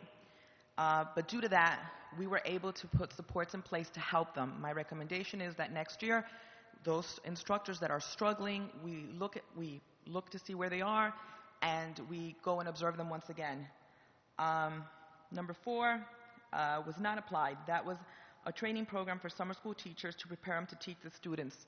And those in need, I highly recommend that our summer school teachers get some sort of a PD program that's geared for the 6 weeks that are there. We have no PD for the summer school teachers. This year we had a tremendous amount of added district teachers because we were unable to hire in-district teachers.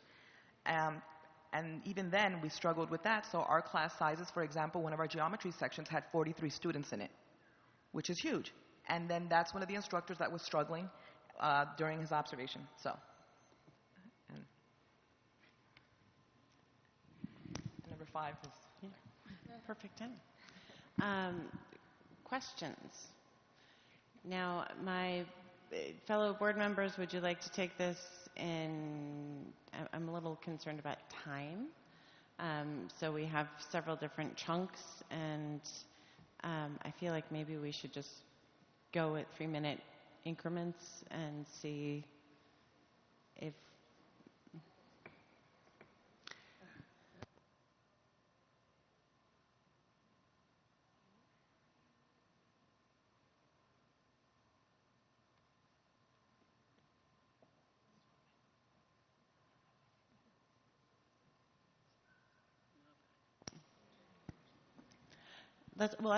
does anybody have any overall questions?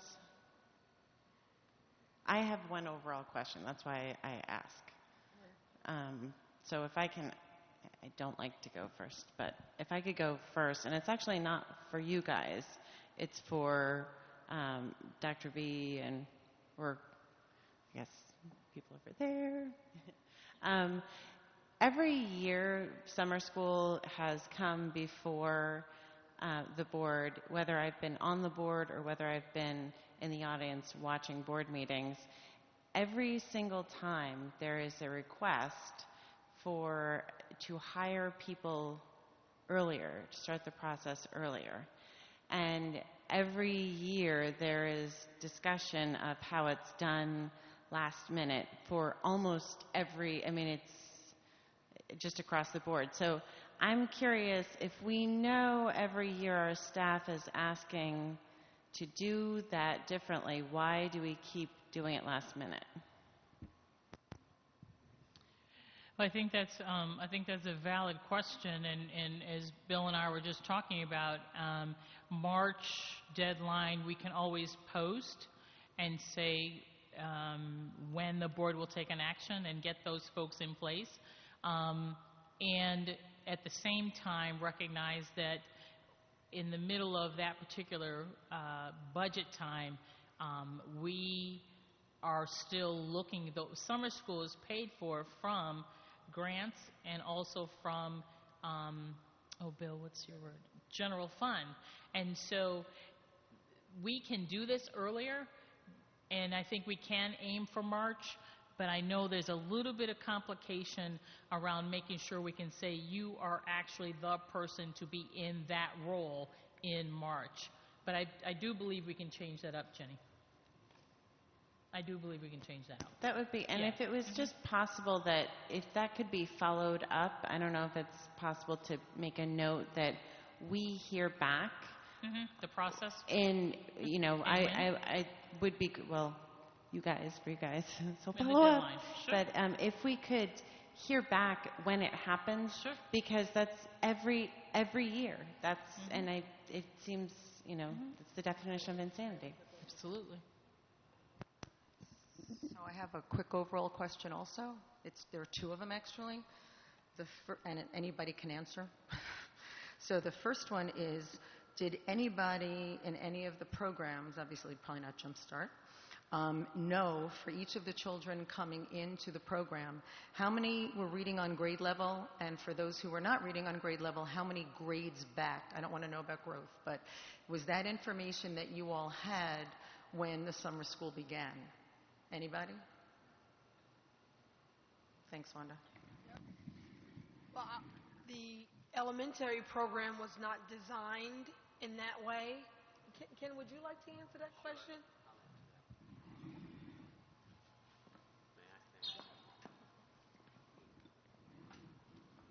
We actually knew how many students we were going to be able to serve at each of the schools. So we actually targeted students who were within one grade level below in this case. That's where we started in this case. Thank you. And then the other question, I'm going to take from the silence. And by the way, thank you all for all the great work you do.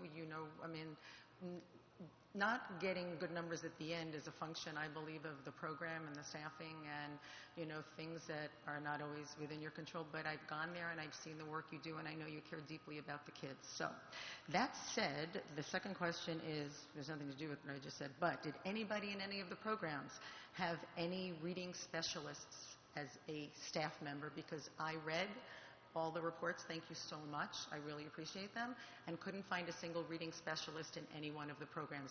And I mean that in the true sense of what that word means, trained to do reading specialists, because we know that ELE teachers and reading specialists are not always the same.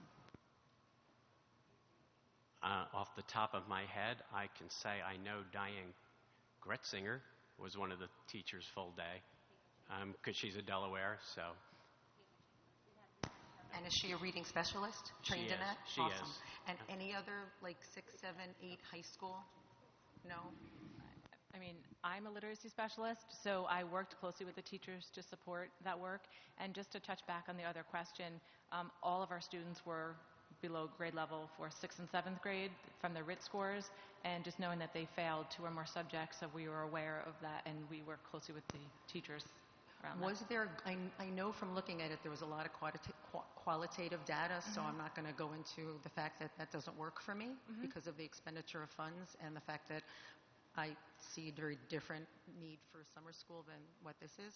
But that said, did we have goals for the students of, so if a child is 2 years behind, we're going to get this much, or was it more conceptual? For me, the students, when the first day of school, the students sat down with the teachers and we talked about the priority standards, the things that we needed them to meet. We didn't talk about reaching another grade level. We didn't talk about their RIT scores, but we talked overall. Because of the school year, we talk about those things. But in that 5-week program, we didn't, but we did talk about what the student needs to be more successful and noticing where they are, where they struggle with their skill sets. So we did have those conversations with the students, and that drove our work. But we didn't talk about grade because that's very difficult in 5 weeks. Yeah. So we moved from half-day summer school to full-day summer school. What was the impact from a financial? Financial, yeah. Ballpark is good. Yeah, actually, I haven't looked at that. I believe the cost would be, I don't know, I would have to just give you that in the update. That would be the best bet.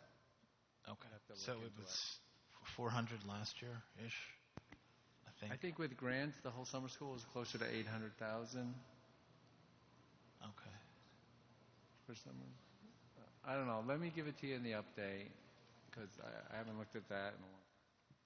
Okay, so at last year's presentation, we had a tremendous group of teachers like we have this year, and some of the common themes this year were evident last year, like lack of preparation, insufficient goal setting.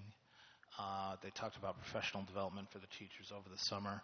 It feels like a great opportunity to catch up that we are missing out on, and I'd just like to understand how we're going to move forward from here, not so much focused on the fact that it doesn't feel like it moved a lot from last year, but how we're going to move forward.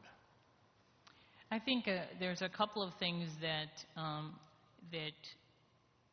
this group has to understand, and part of it is the end of our school year was June 20-something, and summer school started July 1. So just the lack of time in between is an issue.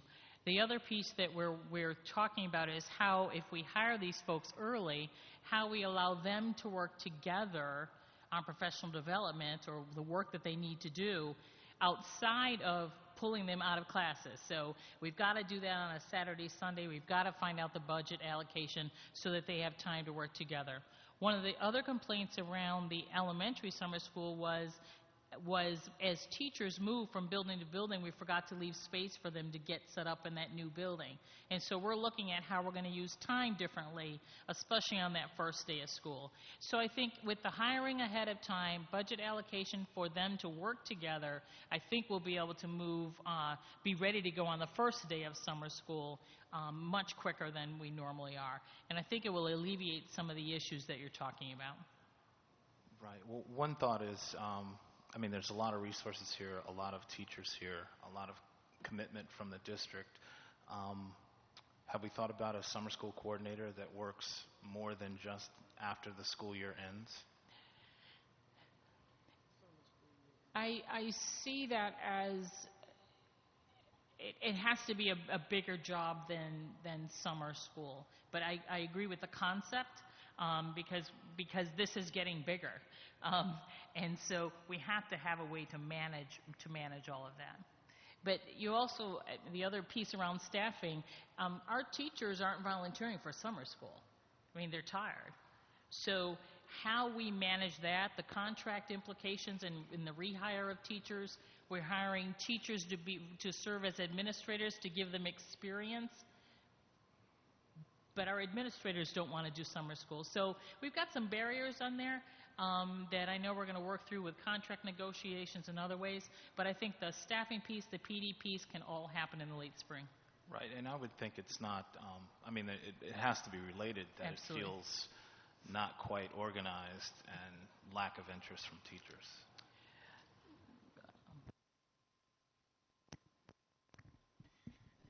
I think that actually was related to one of the, it's an overall question, I guess.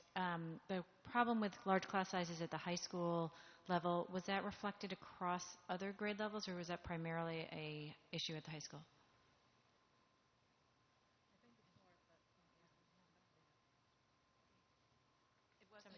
It wasn't an issue, class sizes in the middle level. Okay. 6 and 7.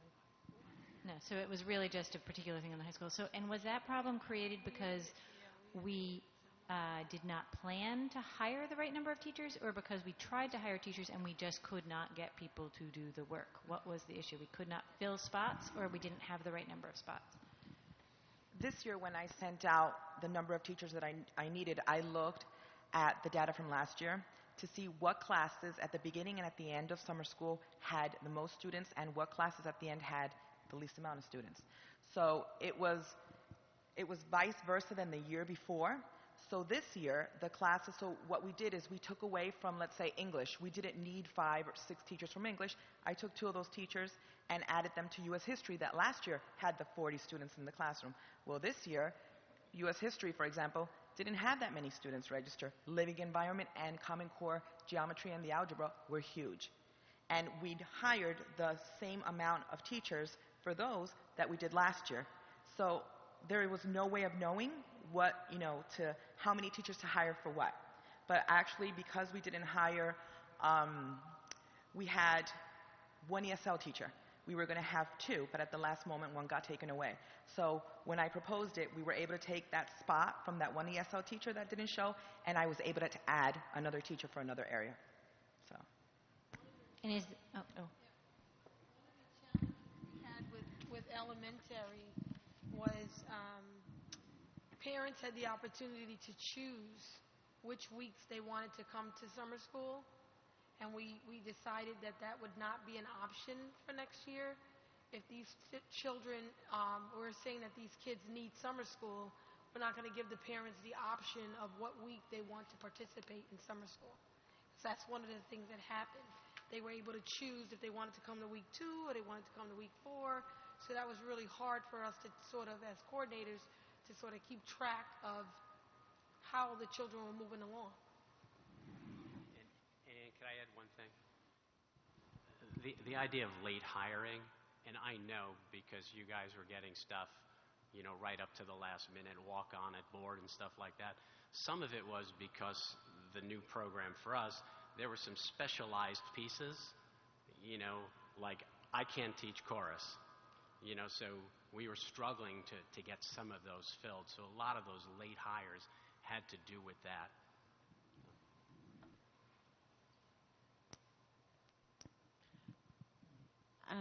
And I'm very sorry. I have another quick question. ENL, I remember seeing it in there. When you were talking about the ESL teacher, where does ENL fit in this? Because it seems like that would be at each level. Is there ENL summer school at the different levels? I guess I'll speak for Tom. There was a component on ENL, and we at the elementary level, we had 3 ENL teachers, and they were doing push-in in different buildings where we knew we had the most population of ENL students. Thank you very much. And I'm sorry, there was also middle level ENL at Myers. Fantastic. So should we, Rose, do you have a general one? Beg your pardon? No. Should we, you have another? Yeah, just from a governance standpoint, it feels like we're saying we want to see summer school changed. We said that last year, and our next presentation is this one. So I would like a presentation pre-summer school. I'm one board member, but if we want to vote on it. So no question, just a statement.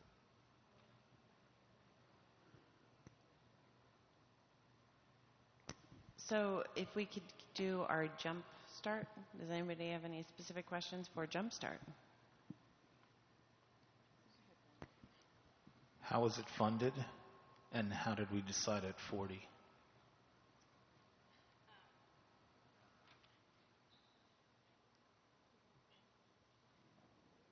It was funded through the IDEA Section 611 grant, and the coordinator stipend was funded through the SIG Basic Grant, and transportation was through Title I.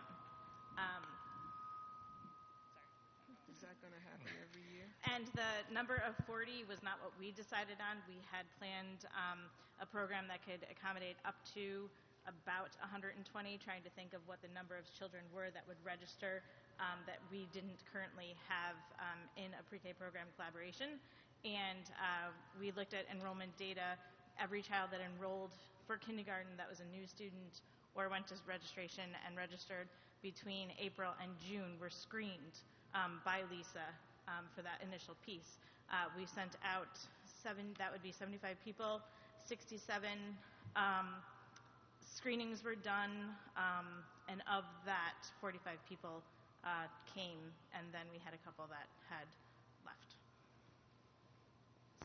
So 40 was just, there were 40 interested students. Yes, and that was the reason for the recommendation of starting earlier, because we chose to screen every child, because we specifically wanted to target those children that hadn't been in school before, to lift them socially and emotionally as well as academically.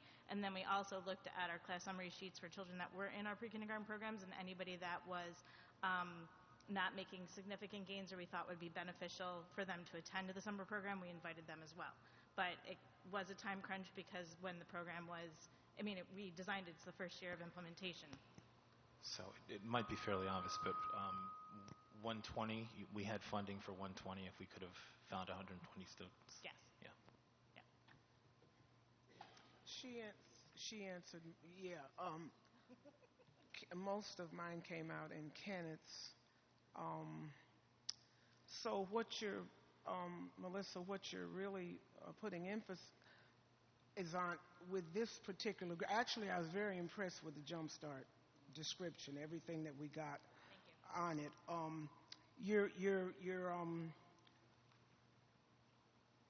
You're really emphasizing and focusing on the social emotional with these little ones, more so than any academic. And when I say academic, I mean like colors and numbers and the alphabet. You don't even go there, right? No. You're trying to get them accustomed to being in a classroom. We actually did both. We had set goals for both social emotional skills and academic skills. And so when we did the screening, we did the early screening inventory on them, and then we actually did the readiness assessment that we use in pre-kindergarten for our progress monitoring. And so we had a baseline of them, their academic skills when they came in. So we focused, specific instruction on those skills, as well as developing the social emotional, so that when they came into kindergarten, that they were able to take off their backpack the first day, that they weren't anxious to come into a new school setting and meet new people, that they knew how to sit on the rug for circle time and attend and listen and focus during a read aloud. Thank you, baby. I just like to see those numbers come up. That's the only thing with that program, is if we could increase those numbers. Absolutely. I think it would certainly be beneficial to us. And we also had the recommendation of having 2 sites, not just one, for next year. That'd be great. Good money spent there. So, Melissa, you sort of And there was door-to-door transportation, and the other thing that we would like to do is, because these are babies that may have not been in school before, and they're 4 or 5, and so maybe having a dry run with the transportation with the coordinator or a teacher on the bus that goes and introduces themselves before this parent's putting their child on the bus for the first time to go to a program that they don't know anybody that's there. So just some, as a mom, thinking ahead. So, Melissa, first of all, thank you. Your presentations are so easy now, so I want to just commend you on that. You have a real... in terms of the assessment tool that you were talking about that was created a year or so ago, did you also do a post-assessment at the end? So the one thing that I saw only a qualitative assessment. I don't think I saw am I missing that assessment in here? Did I overlooked it?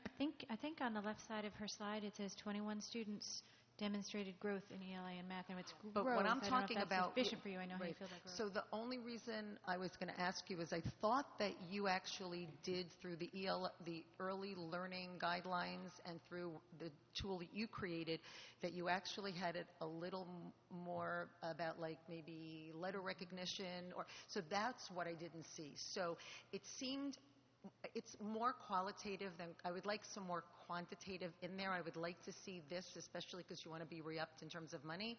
I'd like to see that because we promise, we chart those numbers, and you've talked a lot about them, and you've educated me. So I'd like to see it in the report, and I found it was missing.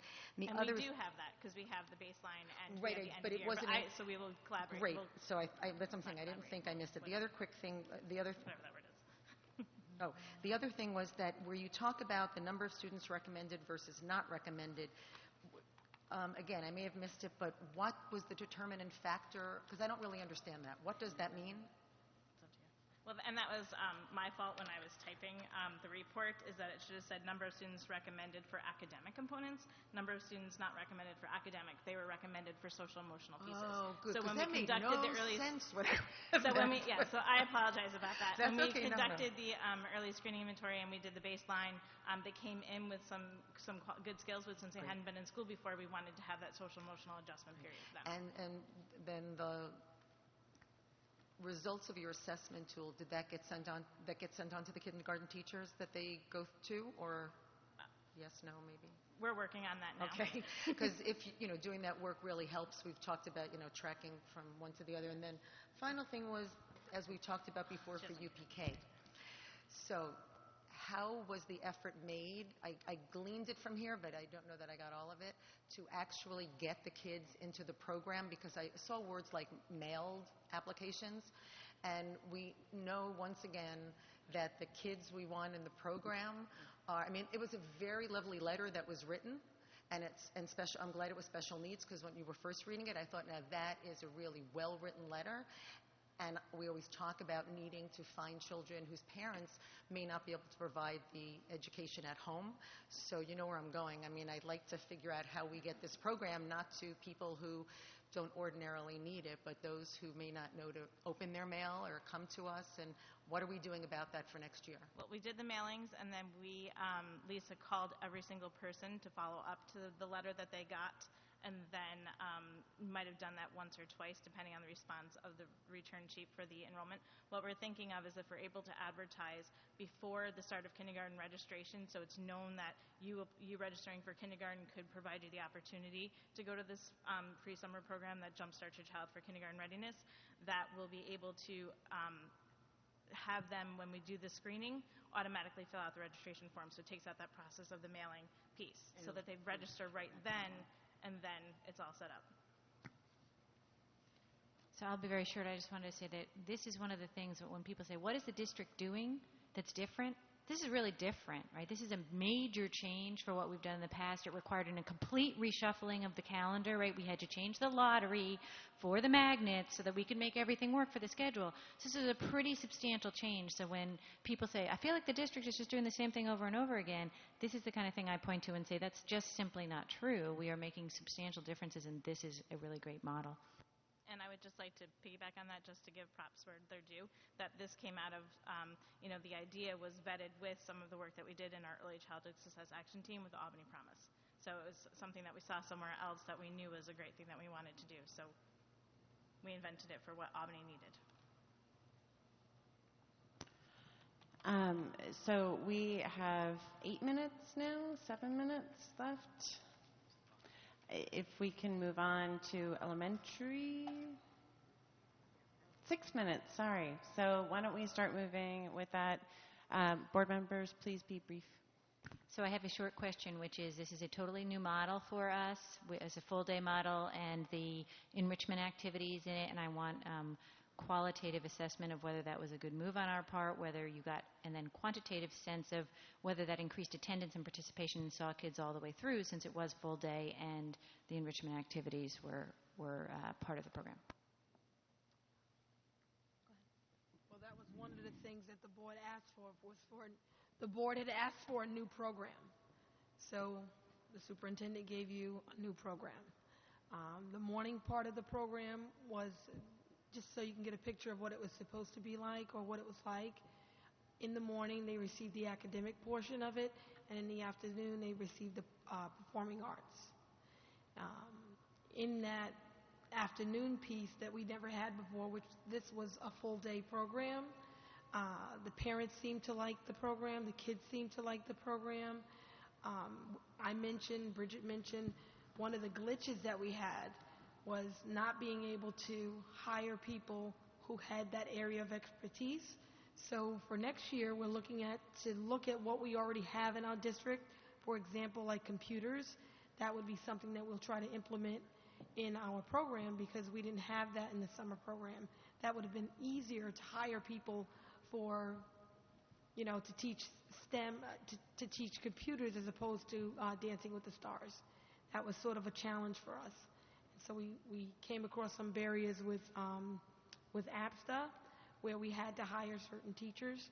So I want to make sure that I'm answering your question. You were asking if... Yeah, I think my real question is, it's always been my perception that part of the challenge of elementary school program was it was a half-day program. And that doesn't really work for working parents, right? It's how do you deal with the half-day? And so part of the goal for the full day was to provide a viable way for families to access this program. And I'm curious to know whether that is actually true, that our perception that a full-day program would be more palatable and feasible for our families, whether that proved to be true or not, because that was the hypothesis, but I don't know that we have any evidence that that was in fact the case.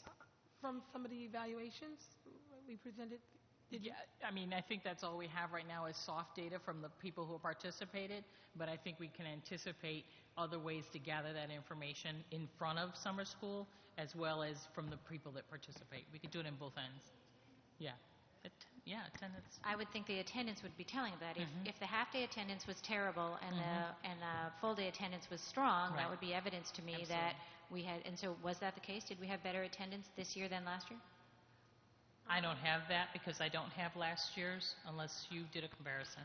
Well, I don't have the numbers in front of me from last year, but I do know because I worked through that data that certainly the attendance this year was higher.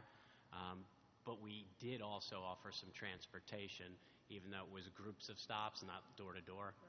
So. Dr. Brandon. Okay. This particular program, I'm going to have to, I guess, preface with an apology again, because overall, I think the idea. Well, I'm looking, one of the complaints about the prior program was that it was not showing improved academics for students. That was the complaint with the prior program, elementary program. This necessitated a new program. And I don't want to be beating up on anybody, but we got to get some things straight here. This program was new, introduced, implemented, but I'm going to tell you one thing, from the time this program started till it finished, my phone rang constantly. My phone rang constantly. This particular program, I guess all I have to say is let's give it another year to see if you can iron it out and get it in a little better shape, because as far as I'm concerned, it ran really rough this year. As I guess most new programs would. I got 4 bullets here. I don't even think all schools, was SA included in your program? No, it was not, because of the SIG grant. They did their own thing.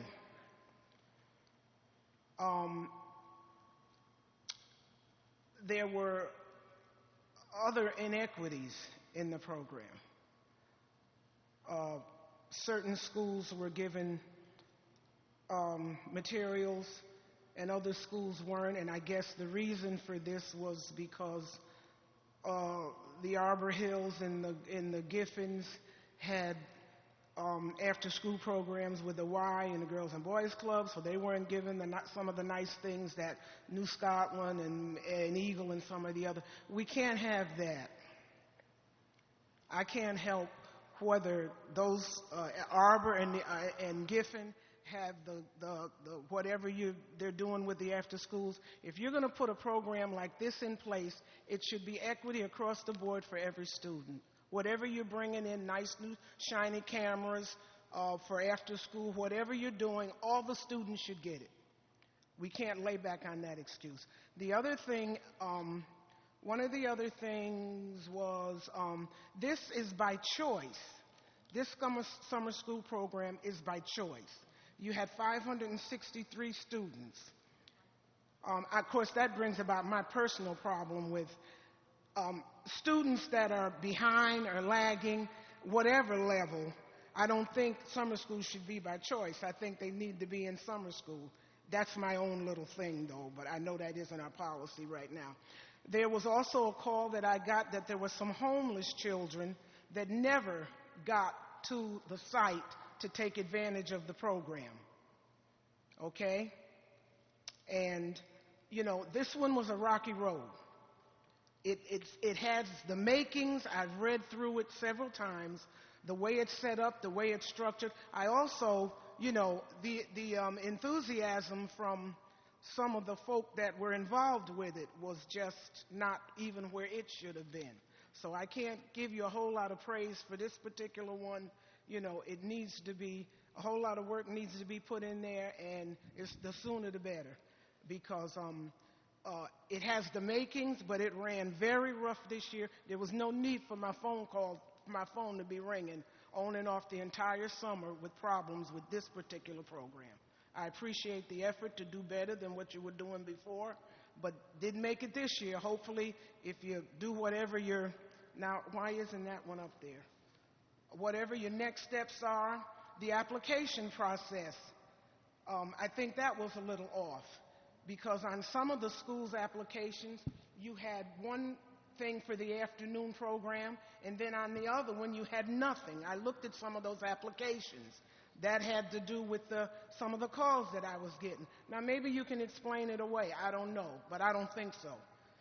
We need to be the same across the board with this program. Equity across the board, because I don't want to get calls from parents. Well, how come they're doing this over to that school and my kids aren't doing it? We can't function that way, okay? And I think that's it for this particular one. I can't give you a whole lot of stars on this one. We got to wait and see how it shuffles out. And ladies and gentlemen, I have the sad news that we are out of time on this subject. If anybody's interested in asking more questions or extending time, I would be open to entertaining that possibility. May I get a lay of the land first? So I have a couple of questions for this, but then we go to 6, 7, and then 8, and then the high school. So that's 3 left, right? Unless you guys grew a group when I wasn't counting right. So we're okay, 3 after this. Does everybody have questions on all those levels? No, maybe 15 minutes, 20 minutes? I mean, I'm only concerned because we don't get to do this during budget, it seems, Exactly. and then we're going to get it back again, and I there's want to no bring need- up budget, guys, because that's not your problem, but And there's no need to put it on if we're not going to take the time to... Okay, to, I'll make a you know what I motion mean? to extend for 20 minutes. One other question. No, it wasn't passed. Is there a second? Raise your hand, say second. Second. That is Dr. Brandon seconding. All in favor? That is unanimous. I do have to say, I believe that you are out of time in your 3-minute thing. If Well, you want to it's just a quick ask one. your quick question, but I am going to be timing all of you because I love Okay. you, but I don't want to spend my entire night. You will figure out a way to measure the academics on this program. You're referring to elementary? Yeah, you're going to figure out a way to give us some good academic results. And my other question was, how many students per classroom? What were your class sizes with this program? Is this for elementary? No, it was a semicolon and the rest of it. It sort of varied, 10 to 15. 10 to 15 yeah. students per class? Right. As your teachers rotated? Per week. Per week? They rotated in the elementary program per week. Because if this goes another year, we got to see some figure out a way to measure the academics, what the kids are getting out of this whole thing. Because I know you don't have too much to give us for this year. Okay, I'm finished, Madam President. I think it's my turn. So, adding to what Rose said, my problem with the program is, I should be very direct first, and I love you guys. I've known each other for a long time, but I will not re-up this program. I won't vote for it. I will lobby strenuously when the budget comes up because this is not the program that should be doing it. And the reason I have the problem with that is, for me, it was like summer camp. The notes I took when I read it, quite honestly, and it's not your fault, trust me. I mean, you do a yeoman's job, and you do great work. But whatever the program that came to you was, that was rolled out, my problem is you have language in here like the goal, we recognized we could not close gaps with summer school. Now, I know you can't close a year gap, and I know you can't even close a half-year gap. But if I spend $500,000 on K through 5 summer school, I want to know that it has a rigor to it. Doesn't mean that you're going to, that's part of the deal. And again, we go back to something I said a year ago, which is somebody must have gotten this right and actually done it, so we were teaching kids to read and do math and have some fun. But this to me was camp. And when I read the brochure, which actually my eyes bugged out, I remember looking on the website and seeing that the superintendent was unveiling a whole new program. And when I read the brochure during this report, and I saw that and thank you, Wanda, for explaining the difficulty, because I couldn't understand how that could work. Not only did I find it a problem, it felt to me like Westchester, where you kind of figure out, it says it was designed, what we said in our brochure was, it was designed for flexibility for parents and more fun for kids. I don't spend $500,000 of taxpayer money to have flexibility, all due respect to parents' needs, flexibility in the summer and more fun for kids.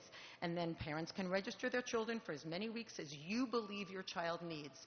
Like, I know that I can figure out maybe what my child needs, but not people whose kids are 80%, failing in Arbor Hill and Giffen and everywhere else. And then it says, if you believe the ELA is the focus for your child and you have summer plans, then only schedule your child for that week. And again, I will just tell you, my note at that point was, it feels like this was written for the Gold Coast of Long Island or Larchmont or Rye in Westchester. We are working with parents who need us to help them with children who need time in the summer so that they don't regress and that they maybe can do some catch-up. And until a summer school program comes to me where it has been shown somewhere else to actually do that kind of work, I'm not spending a dime, and I will be very, very vocal about it. And again, it's not for you, it's for the staff at Academy Park. This isn't the program. This was like a PR piece for me. We're a great district, look what we do. But that's not what we need to do here. We need to be teaching children to read and do math. End of the same old dead horse. Moving on to 6th and 7th grade. Do we have any questions?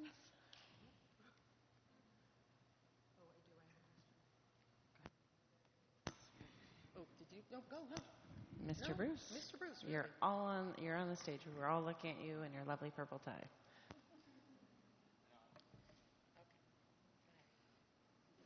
I may not. Where was my 6th and 7th?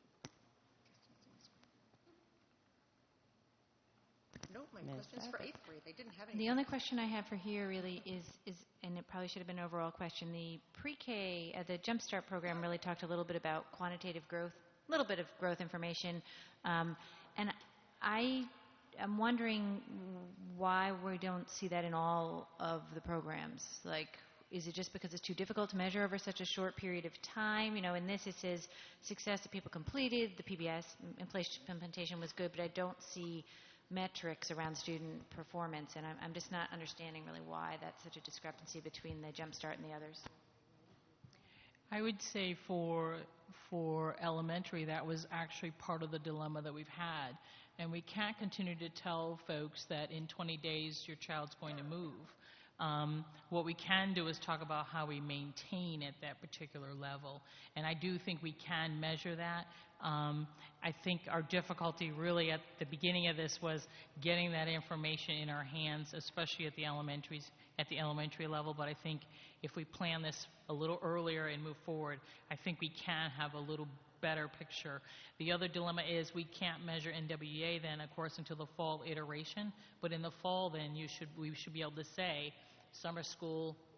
Kids who went to summer school did this, and kids who didn't do that. And last year, are we going to get that? Because we did ask for that last year. I don't think. Well, we really no, you got it last year, and what we discovered was the kids who went to summer school did worse than the kids who who did not. And so that's counterintuitive to... But did we ever get the, I think the thing that I'm thinking of was that similar students, right? Like I would expect that students who don't go to summer school would do better than children who do go to summer school, since we select our most challenged students to go to summer school.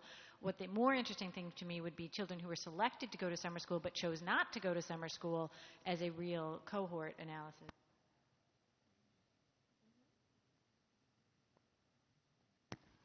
So this is not trying to come in through the back door for 6th and 7th, but I didn't ask them K through 5.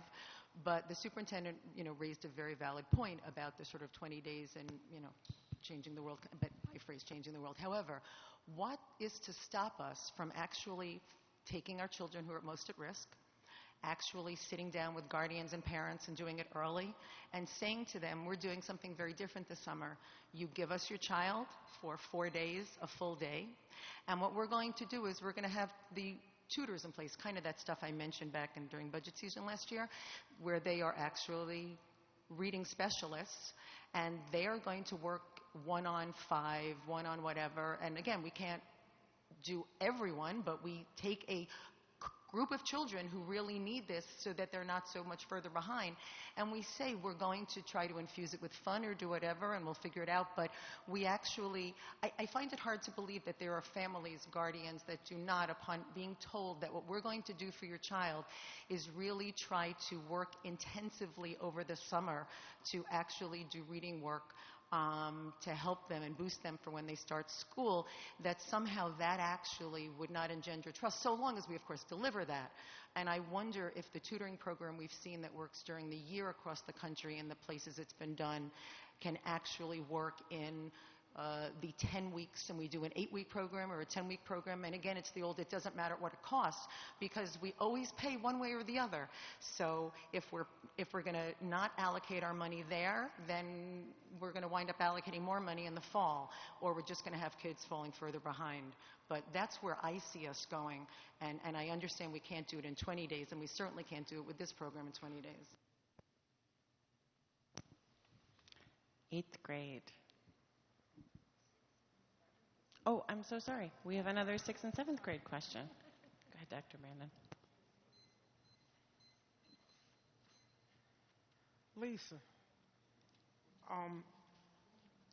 from past experience with me, I've always had a problem with this program. Always. Even when we were at Livingston and I assisted in the classroom for that 1 month, I just had a problem with it. Because I'm still struggling with the fact that a student, how many are required? Can they fail and still leave the 8th grade or the 7th grade? What are they allowed to fail? 2? 2 or more subjects. So if a student fails a language, Spanish and English, he's sent to summer school to take English. Well, back when I was in the district, he had to take English, social studies, math, and science for 4 weeks, and then he was able to move on. Now I see you've changed that to reading, writing, math, and math lab. I'm still having the same problem with it. The suggestion that Sue makes sense, because we're still not getting to the students that really need that help over the summer, and they need it for more than 4 weeks. So this isn't anything on this particular summer or any summer. This 6th and 7th grade program, I just have had a problem with it, because I don't think it really meets the need of that particular student when there's so much more that needs to be accomplished. Does the whole thing need to be revamped? Yes, it does. I said this last year at budget time. I've said it practically every year that I've been on this board. And what are you measuring what they accomplished by at the end? Tell me that again. What are the academic measurements when they're done? What's your assessment? Well, the students did a pre-writing assessment, and they did a post-writing assessment. They did a pre-math assessment. They did a post-math assessment. So we have the students did that work. They were mirrored assessments.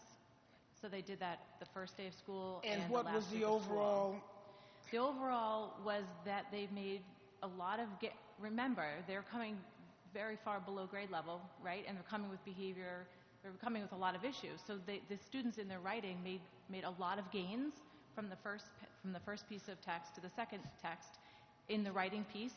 Are they proficient? No, but they've made gains and they've understood some of their skill sets. And in math, the same thing. And by having 2 math classes, they were able to get an additional math piece. I don't disagree with you that going for math and ELA, however, that we have 5 weeks, and again, difficulty getting staff, and to extend it over more than 5 weeks, it will be a challenge, but I don't... And what we're basically doing is moving those students on when they still haven't really become proficient. Really. They've made some gains and some strides, but they still are not where they need to be. In 5 weeks, that's a very difficult task. And so I'm still saying that whole program needs to be overhauled. I don't know, and I can't tell you, I could think about it and give you some suggestions, but something needs to be done with that one still. It's still not meeting the needs. The results are not what they should be. I'm sorry for that one. And it isn't a reflection on you because it hasn't been where it's supposed to be. But I do see those students in the hallways, Dr. Brandon, every day, and they remember what they were taught in summer school. They reflect on the teachers that they met in summer school. They have the teachers in their classrooms right now, and it's making a big difference for those kids. We have a teacher who's... So I agree. And I want you to stay encouraged. Right. But I also want you to remember in the other part of your mind, we've got a Hackett Middle School that's in receivership for 10 years of failing and struggling. And it's that kind of thing. I'm sorry. And I don't want to be harsh with this, but we got to see it the way it is, not the way we want it to be. Right now, that's not working. And it's years, a culmination of this that's gotten Hackett to where it is right now. So I'm finished on this one. You can move on. 8th grade. Anyone for 8th grade? The bridge Yes. program you're on right now? You want me to go first with a quick question that's not conceptual or okay. complaining? Yeah, This is just, I don't this understand one thing. Mine isn't I know this is your complaining big either thing. about bridge. So the one thing I just have a question about is, and I feel like this is coming out like a riddle, and I don't mean it to be. So if 76 students, and really, do not, you can insult me because obviously I read it wrong. It Yeah. says that there's 76 students, and then you go down to the ethnicity, and it says that there's 30 students. What am I missing? Thanks, Ellen. It's like right in the beginning. Right, it is.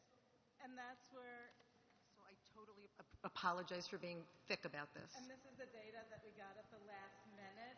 So my guess would be, I would have to actually look into that. So we're just missing ethnicity data on some people. Thank you, because I read it several times and kept thinking I'm missing. And then the last kind of dummy question is, it says you had 6 teachers, and then there's 5 bullets under it. So you had 2 of one, even though it didn't say it? It says 6 teachers, and then there's 5 bullets? Right, so we had the Apex teacher, English teacher, math, freshman orientation, and special education. And that's 5, but it says you had 6. So you only had 5. And the only reason we care is because it has to do with budget, when we talk about what things cost. So thank you, that wasn't meant to be a test. Sorry. I apologize. Dr. Brandon. Actually, this was the second program that I was quite impressed with. Only thing I'd like to see is it expanded. I think it's a great thing to give those kids that experience before they go into the 9th grade.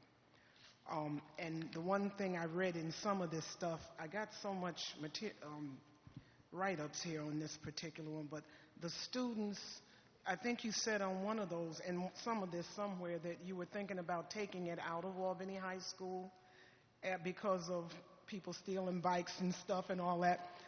But I think you should keep it in Albany High School. That's a nice, exciting experience for those kids. They're getting ready to go in. They get to go in the summer and get the feel of it. And I know you got to watch the bikes and make sure they don't get stolen, all that kind of stuff. I understand that. But this program, I just wish more students, because this is for both of the middle schools. This is a bridge for both of the middle schools. Those numbers are very low when you consider the number of 8th graders that you got going into 9. You need to be seeing, we got 200 and something at each one of our middles. You need to be seeing at least 250 kids in that program. Of course, it's going to present a space problem because you got summer school going on in Albany High at the same time, but we can get around that. We ought to be able to get around that. But I was impressed with this program. It's much needed, and I'd like to see it expanded. Good job. Keep up the good work with that one. High school. Sorry, Mr. Bruce.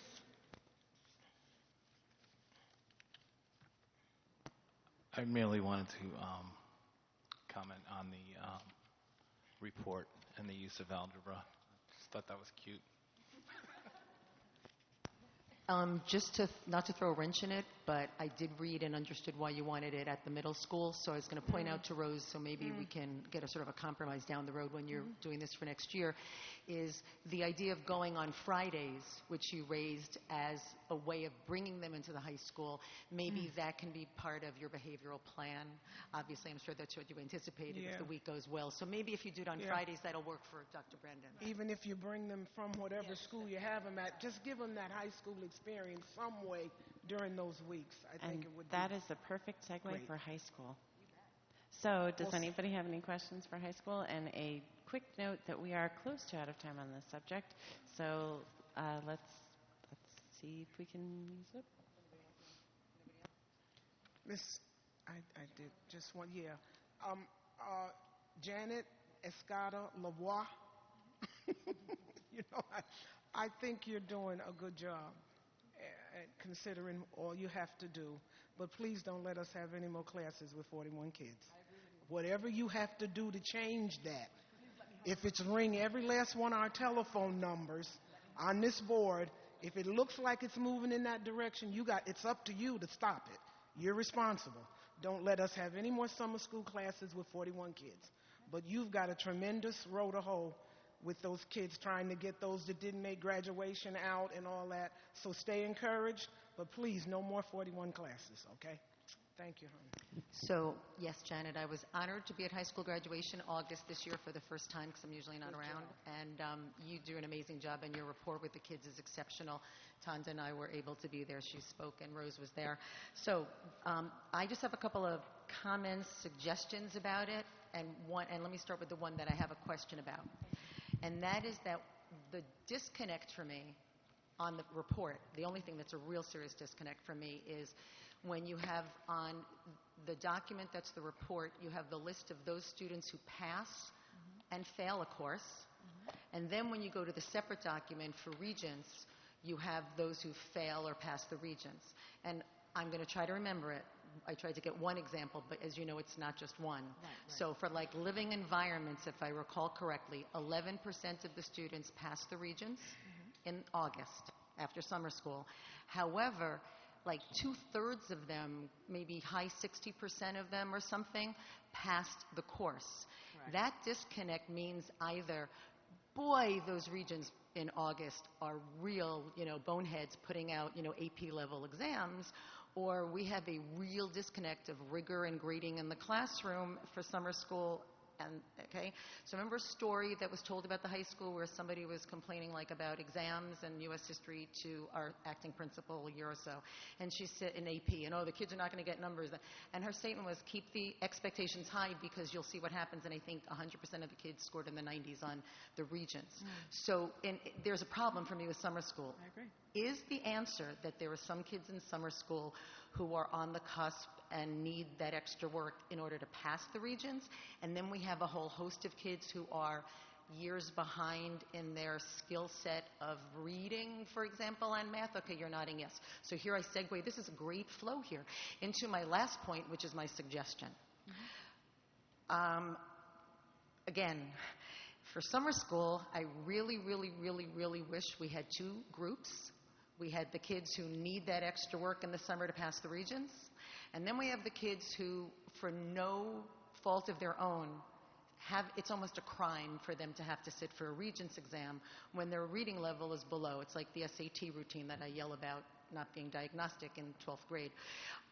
So in that sense, I would like to see next year possibly, and I've talked about this before, I don't know how it would work with teachers' contracts, but Robert Bangert Rounds has talked about the reading specialists that they have there and the students there. And why not, we're talking about community, right? At the receivership at the high school, we talk about creating a community school.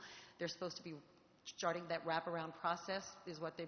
So why not try to work with SUNY? So for summer school, you get real college student tutors in, trained in reading specialty work, and we don't make kids set up for failure like you stunk during the year. We're going to put you in summer school, and you're going to fail again because you don't read at a 11th grade level. That's my suggestion wrapped in. Robert Bangert Rounds is amenable to talking about this, and maybe something can be worked out because tutors do not have to be. It's a different ilk. It's a very different ilk. And I don't think we can have one summer school fits all. Sorry, guys. I'm so sorry, board members. I spoke for everyone.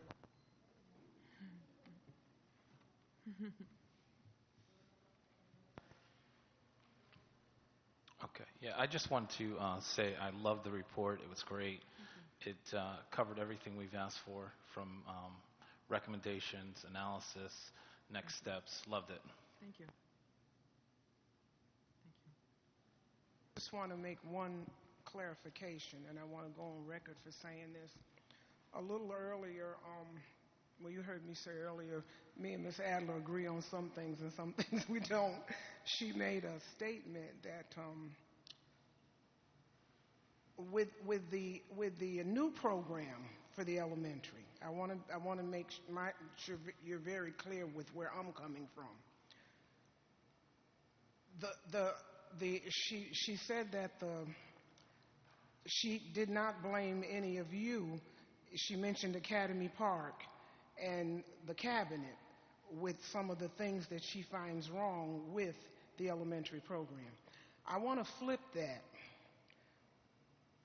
I still feel that program is commendable.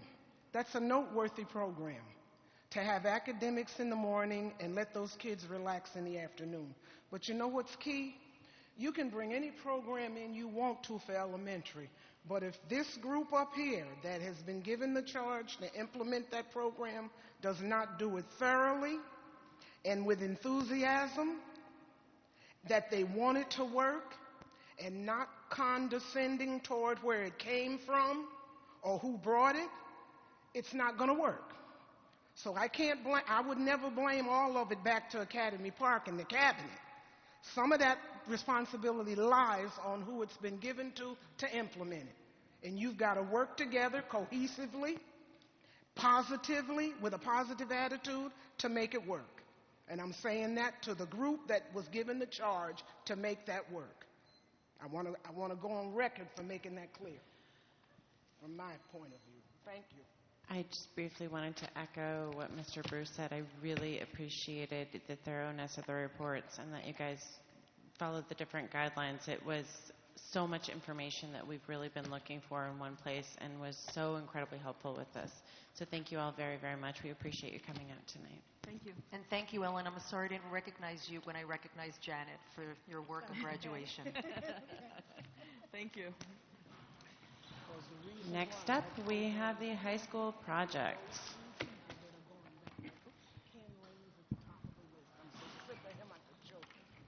He's a backbiting.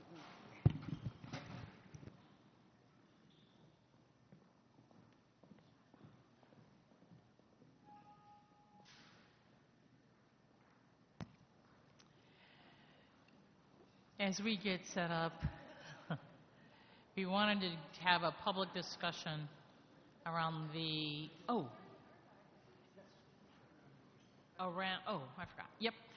around the high school project. And one of the things that we've noticed on tours, one of the things we've noticed in presentations is the concern around how are we going to manage 3,000 kids while construction is going on. And you asked for a public conversation about that, and so we've invited Carl to make a presentation today from Turner Construction. So welcome and thanks for coming. Thank you. So I will take a complicated process and I'll put it into discussion for a couple of minutes here, really just to give you some background onto some of the things that we would do planning a project like this. As I think we've discussed in many meetings, it's not really defined. We know what our concepts are. We know what we're looking to do. And until it is completely designed and all the components and parts are there, that's when very detailed plans will be prepared. These are just the tools and the concepts that we use so that you're informed. Okay. Yeah, I said I was going to know how to do that. Don't touch any of these all touch functions. Your fingers Oh, right there.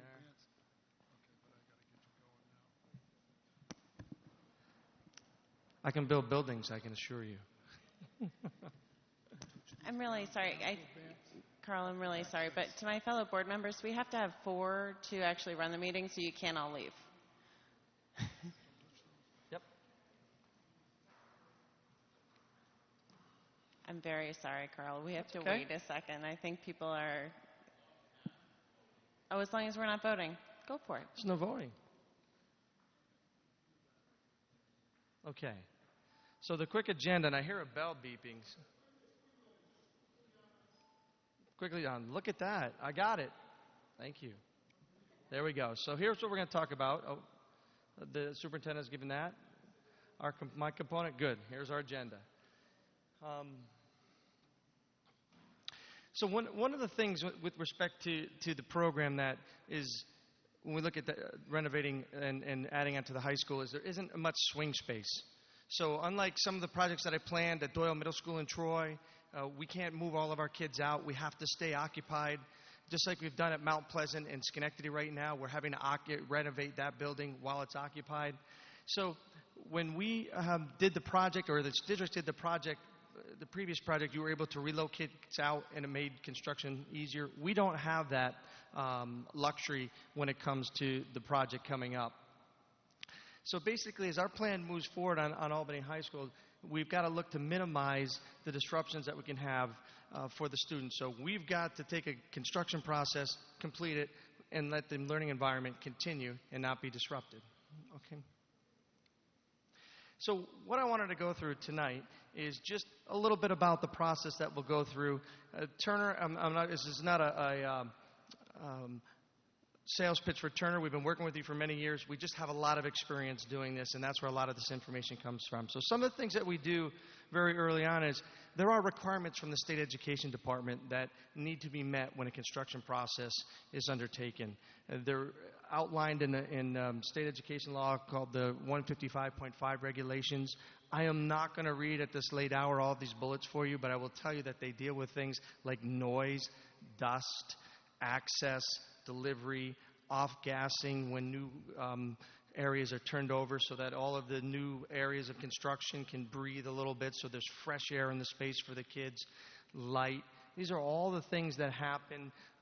They deal with asbestos, lead, all of those things. So anything that you can think about that we might encounter that might disrupt the process, there's regulations that are strictly adhered to. They are built into the plans. They're built into documents.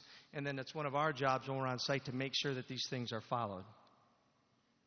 So how do we do it a little bit? So you look at it two ways. There's outside the construction site. There's inside the construction site. Outside, we're going to have very detailed plans in terms of separation, and you'll hear us talk about this a lot. It's separation of construction and of the students and the faculty and the community. We do not blend those two together. That's the key to our approach. We have fences, we have gates, we have signage, we have communication that happens all the time. These are all things. So when we do things just like we did, and by the way, Go Falcons Saturday night, we're going to be playing on that field, right? So we communicated with the folks every day with respect to the school district. We would do the same here as to what's happening inside and outside with traffic, students, and the like. Inside of the building, kind of the same thing, but it's a little differently. We have hard walls and barriers. We have temporary HVAC systems, all kinds of things in place to make sure that we have fresh air for the kids, light for the kids, dust. But again, construction is separated out, and we're basically in occupied spaces teaching and in unoccupied spaces doing our construction. We also would be doing the construction a lot on off hours, vacations, weekends. It really is happening a lot on the things that we have to do for the project to move forward, but we can't do when kids are in school, like asbestos abatement, things of that nature. Okay? one of the things is we put a lot of procedures in place, and some of it's a mindset. I just had about 100 of these signs to the left printed for a number of our school districts across the state that basically, we have our workers, and we remind them all the time that this is a school district, and you will respect its campus, and you will respect its students, and they know that we're really on top of them in terms of procedures and requirements that are in place. We do checklists that we'll have at the end of the day where we'll walk around and make sure things are closed and gates are shut and water's turned off and power's turned off and lights are on where they need to be, things of that nature. So every day it's a process that we go through checking to make sure that things are happening. This is a sample, and I know you won't be able to read it, but trust me, it's what it would look like for Albany High School once the design was done. It would show where all of the deliveries are coming, where the students would be going, where staff would be parking. Everything that you can think of that would happen in and out in the day of a school, we will address in a plan. It will be communicated to all of the staff, faculty, students, parents, community, contractors. Everyone will have this plan, and again, it's our job to make sure that these plans are followed. So the last slide that we have up here really is just some of the things that through the 220 school districts that we've worked with across the state is all the things that we learned. And this one I will go down real quickly because it's good for you to understand that we always keep the fire alarms. You never take the fire alarms down. We always have fire alarms in place. We have redundant systems. We keep the PAs going. We keep the phone system, bell systems, all of those things. We make sure electrical panels are de-energized in areas that they shouldn't be energized. We walk through with the emergency department, with Albany Fire and police to make sure they understand the status of the schools in case there's a problem. And they can come in, they know what the construction site will change all the time. So it's important that emergency personnel know what the site is like at all points in times. We'll have protocols in place. If something does go wrong, who gets called, where do we go, how do we contact, where do people meet, what happens. So all of these, we actually even do extra fire evacuation drills just because of the construction. So when we change the pattern around a school, we'll then have drills to make sure that we know where we need to go. HVAC systems, dust, all those things that we talked about. See, there's a number of things that we do when we're looking at constructing in an occupied school. But just let me leave you with this. Remember, separation. That's the key thing. Somebody asked. They will keep the kids and the teachers and the faculty separated out from construction at all times. We know it's in 4 phases. First phase is really additions. We move in, we go back, and then we start building our new classrooms, and we go back and we renovate the towers in the end. Very simple concept. Any questions? But I thought at least I could give you some of this background in case those in the community might come up and ask you from now until the vote time is, what goes on with construction and what do we do? Ms. Savage? I appreciate that because these are the questions that we're getting all the time. And so the question that I still don't feel like I'm fully prepared to answer is the ones that are not physical separation. So that's dust and noise. So do a better job of educating me about how we protect our students in our classes and make sure that they can be educated without dust and noise. So the first thing we have is that we do have noise meters for the 60 dBA requirement. So, and believe it or not, it's not very loud in terms of the noise. So we communicate with the contractors as to the times that they can and can't do certain activities. And we do have our noise meters, and if it's above the requirement, then we will cut them off. In terms of dust, we have what we call a negative air containment. So basically, we put negative air machines in, so it's a negative pressure system. So if there is dust that happens, it doesn't escape the work area. It goes through this filter system and goes out. So that's what helps us control the dust inside the school. Anyone else? I just wanted to make a couple of requests, and it wouldn't necessarily be from Carl, but this is something I actually have been at several presentations, and at a recent one at one of the PTAs, a parent had gone to the town hall where Carl spoke about a lot of this information. And this parent actually talked about how valuable that was because he went into that town hall very concerned because his child is younger but would still be in the school where there's some construction, and left that feeling really very confident about what would happen while the construction was in place.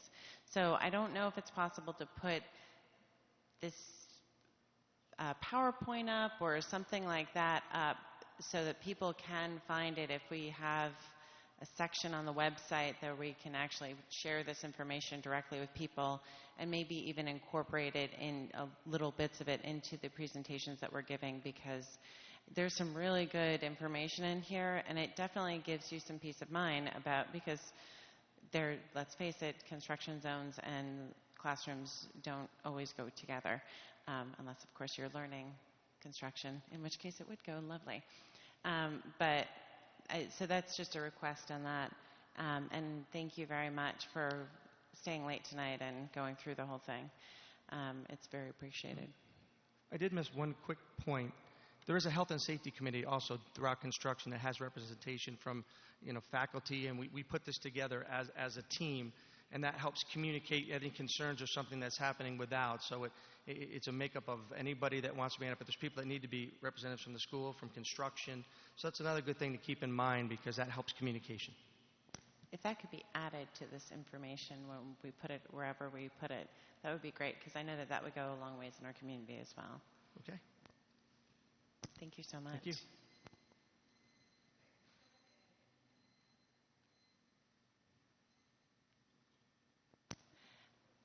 Next up, we have the Albany High course offerings. Ms. Ghetto was going to be here to present this, and she's ill and is unable to attend. I believe if you refer to the letter to the board for those new courses, she talks about how they are either a pathway or related to equipment that has been already allocated. You will notice almost immediately that these courses are lined up and tied directly to the themes, as well as ensuring that for our students with special needs have the ability to earn a credential. So beyond that, I know what I've discussed with her, but I would be remiss to say that I don't have those details, which is why she was invited. But at least behind this memo, you have the details of the courses and the work that's being proposed. Do people have questions?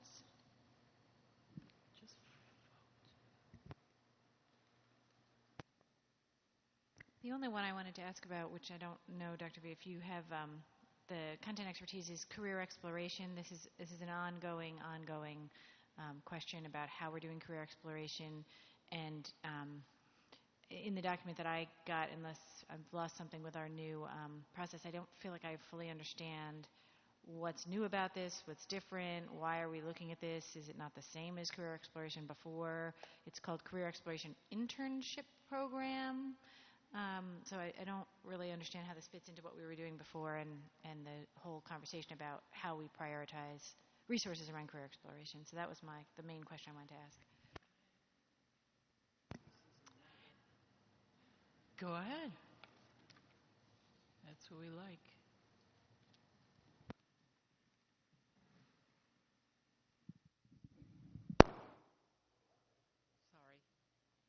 So is that okay? So the Career Exploration Internship Program would allow, for example, a student who's taking the CNA program, Certified Nursing Assistant program, to actually go and do an internship at a local hospital and practice the hours that she needs to get in order to get her certification. Same with the beautician, the cosmetology program. So it really is that getting them into the actual workforce instead of just in the programs that are at the CTE center. If I recall, the cosmetology, if we can get those internship hours in, it would allow our students to sit for the test, which has not been done previously. They had to go out someplace else, get their hours, and sit for the test. We're trying to get them out of here with the ability to take that certification.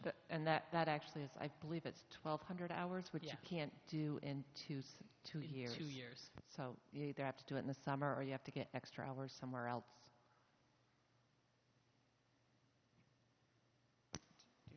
Do you have any questions? Do you want me to go? I don't know if you'll, there's usually when we get the course descriptions, there is a financial attachment to it. We know if there's any added people we have to hire, anything like that. And I don't see anything attached to it. So even with the, there's no FTE in there. There's not, so I don't know. I mean, it's difficult to make. And then there's one with the career. Maybe somebody else. I might have missed it with the board docs, but I didn't see the attached page. So it says needs. Please see attached, but I didn't see the attached. But I didn't find anything with money, and it just. I understand that it's different timing, and I also understand that we don't really have a lot of options on when we're voting on this, and I understand that it was, new leadership, and we're finding a different path. I fully appreciate accidents happen, but there is a budget decision with this that in the past has always been present. So at least when we, in the past, were making these choices, knew that it would cost a certain amount. Now we're kind of flying blind. Like, we don't know if this has any budgetary implications. So, yes, I recall last year the freshman orientation course was approved, and that had it had full FTE. Not all of them do. Some of them, it's kind of working into what's already there. So, but it's good to know when they do. Yeah. I apologize that I don't have that information. I just told Dale I would do my best to field any questions. What? We have to vote tonight without FTEs. How we can? I mean, I can't vote without understanding. If then when we do budget, I'm going to be looking at someone telling me, well, we can't really offer, a pre-algebra class or Mandarin. Right. And I'm not trying to joke about Mandarin. I'm really not. But I mean, that's where we get to. We wind up saying, well, we just added 5 FTEs. You want reading specialists? How can we do that? Right. So No, I fully get it. I mean, is it going to be creative crafts or Algebra 1? I fully understand that. So is there anyone that we possibly could reach if we tabled this while we went through routine consent? Would there be some possibility of reaching a staff member who actually knew the answer to the question? Her.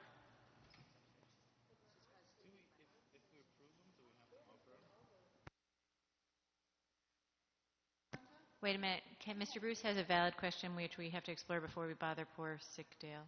Which is, if we approve them, do we have to offer them?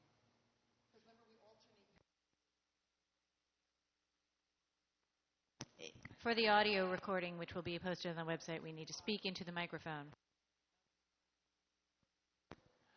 So the question is, if we approve them, do we have to offer them? And I do not think you do. I think the board's role is to approve curriculum, if I'm not mistaken, right, Jeff? And that doesn't mean it has to be offered. For example, there are courses that aren't offered every year. They're offered every other year. There are also courses that the students just don't sign up for. And the board still has approved them.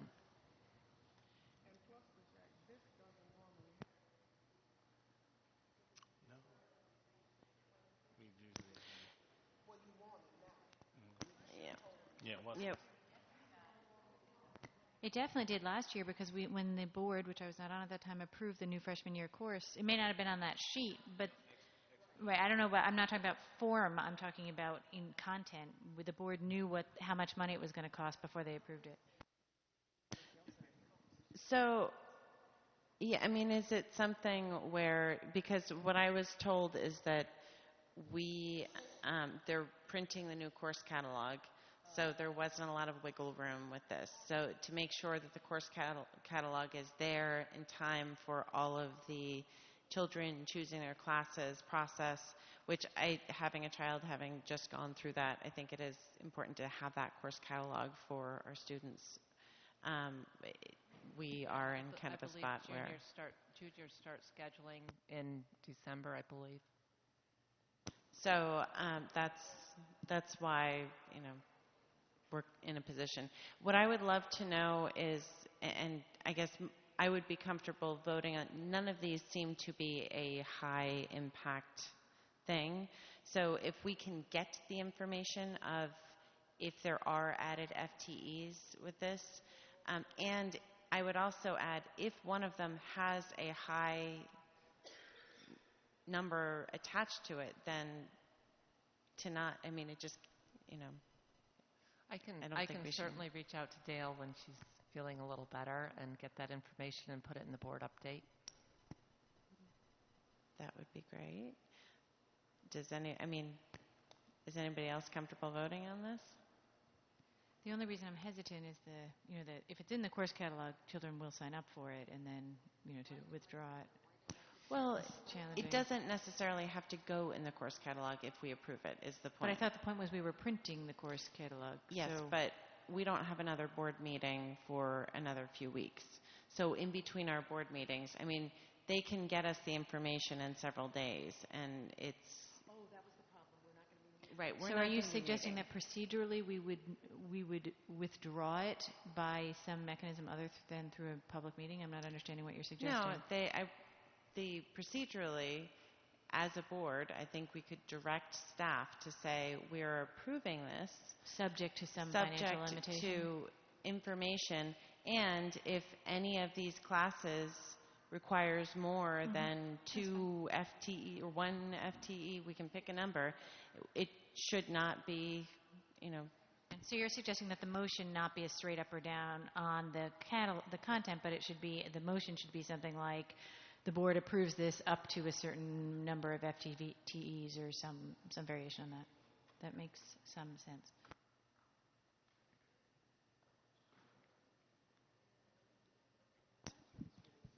So, could I get a motion?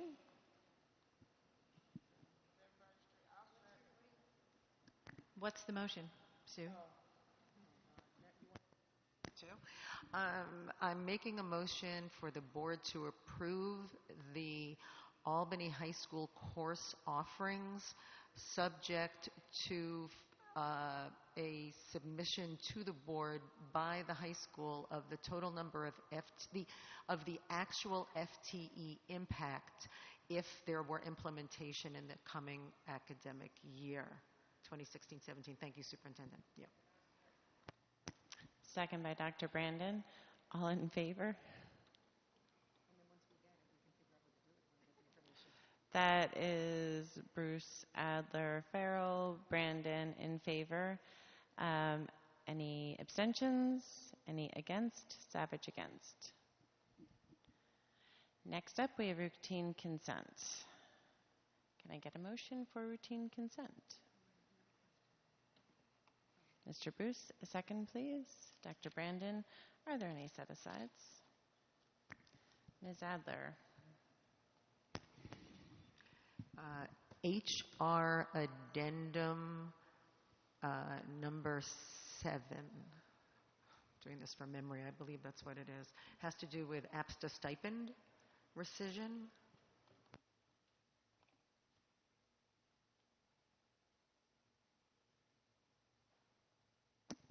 Are there any other set-asides? I don't think she has any. Do you have any, Dr. Brandon? Oh, well, go ahead.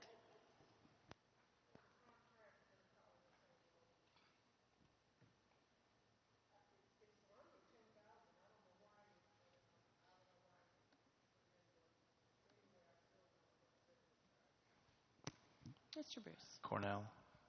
That was mine. Yeah, it's not right in the summary. That's the reason I was missing. Any others? Yeah, it's a zero cost. Seeing none, all in favor of what's left? That is unanimous. Could I get a motion for HR number 7? Mr. Bruce, second. Ms. Adler. Is there any discussion? Hi, Kathleen. So could you just... Wake up. So she looked right at me. So could you just explain what that means to the extent that it's, not confident, just what you can explain about it? Because I didn't understand what it meant. There's a clause in the teacher's contract that says if there's a change in assignment, meaning adding a course that requires extra planning and preparation, they get compensated for it. When we asked the high school for those names, they sent us all of these names, and then we discovered these people didn't have a course added, but they had one dropped, which meaning there was no planning and preparation, which means they aren't entitled to the stipend. Thank you so much. All in favor? That is unanimous. Next up, could I get a motion for the College of St. Rose contract? Mr. Bruce, will someone second? Ms. Adler, is there any discussion?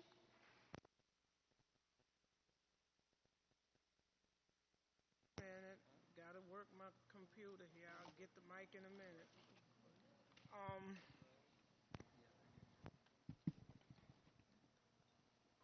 concerned about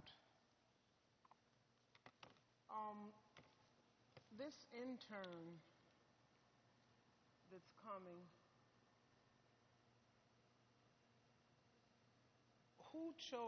Why was New Scotland chosen as the school for her to do this internship at? Does anybody know? The chair recognizes Tonda. I feel so happy I know that. I actually talked with Debbie about this, and the psychologist there works with the College of St. Rose and takes an intern each year. So she has a history of doing this. Say that again. The psychologist that's at New Scotland works with the College of St. Rose and takes an intern each year. So she has a history of doing this. I'm okay with that, but I don't know why the intern always has to go to New Scotland. Because that's where her cooperating psychologist is that she was working under. This intern has to work under that particular psychologist at New Scotland? Yes. She can't work at any of our other schools with any of our other psychologists? No, I mean, it's much like... Is this a personal thing, or is this a partnership with the district in St. Rose? Yes. Or is this a personal thing with Debbie, the psychologist at New Scotland, and what's the deal here? That's what I want to know. This is a partnership with the psychologist that's working at New Scotland and the College of St. Rose. So I guess I'm having a problem with that. So I have a question that the superintendent answered, but I just want to be really clear. It was just because we were talking among ourselves rudely on my part. Rudely, you said? Yes.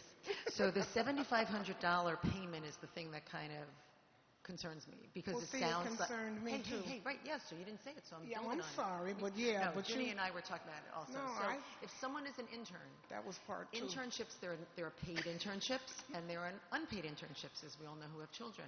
So why are we paying the internship if the relationship sounds like it's one in which that student probably is getting some sort of credit for?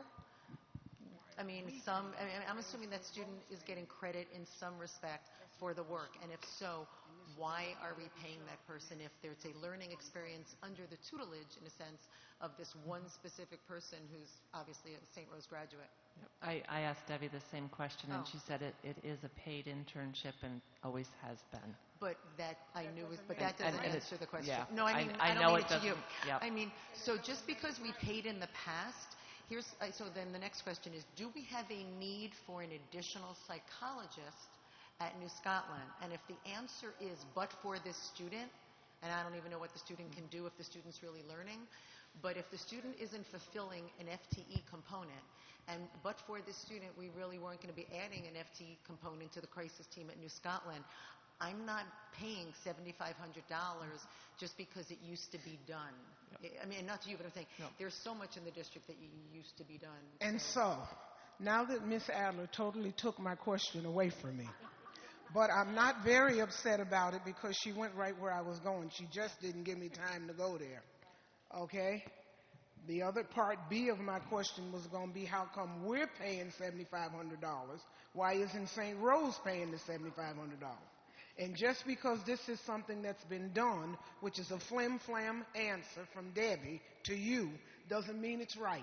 Right. Okay? And the other part that she didn't get to, there could be schools in our district that would more need that help than New Scotland. But this is just some of the crap that we get into over the years, and then we wonder why later we in the Attorney General's office, and they're questioning why of the disproportionality of our district. And you know me, if Debbie was sitting right here, I'd say the same thing. I know. So I'm having a problem with this whole, if she wants to pay the $7,500, let her and the teacher at New Scotland. But I don't know why the district has to pay this intern. And I don't even know how much, other than her getting her credit hours, of a benefit this is to the district. Right. You understand where I'm coming from? Absolutely. Please make sure you relay all of that back to her. And I if you will. want me to put it in writing, I will. No need to I'm do not- that. I'm I will not for relay this it. at all. Can I just ask one more question also? How many interns in psychology do we support? Like, is there one at each school, or is there just one at... I believe this is the only one, or the only one I'm aware of. Madam President, if you would pull this, let us do a little bit more homework, and then we'll bring it back the next time. The only piece that is difficult, this is an intern trying to graduate. So we are working through, while we work through this, we can do that. But my guess is that every day and every hour, this intern needs some hours. So let us I do think this, the board and we'll would bring it back. probably be willing to approve it as an unpaid internship where there was no cost to the district right now, so that she can get her hours, if that would assist this student in succeeding with her planned academic career. We would hate to see her not graduate, Right. but perhaps we could approve it as a zero cost for now. I don't know that would it need us to vote even on it if it's unpaid? I second exactly what Ann said, which is the issue is if she needs credits to graduate, I'm not suggesting she doesn't come and work. Open the doors if you're good and someone's willing to mentor you and not be a headache and an impediment at the school. But paying them to come if they're using it for graduation sounds just, we need to go to unpaid internships.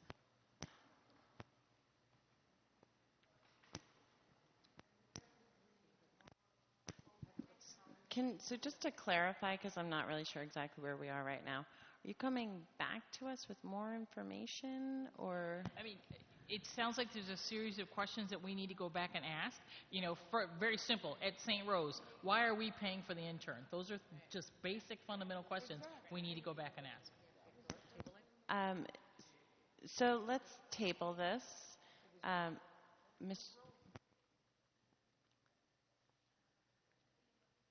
Do we need a motion to table, Jeff? I would like a motion to table. Mr. Bruce. Ms. Adler seconds. Ms. Savage thirds.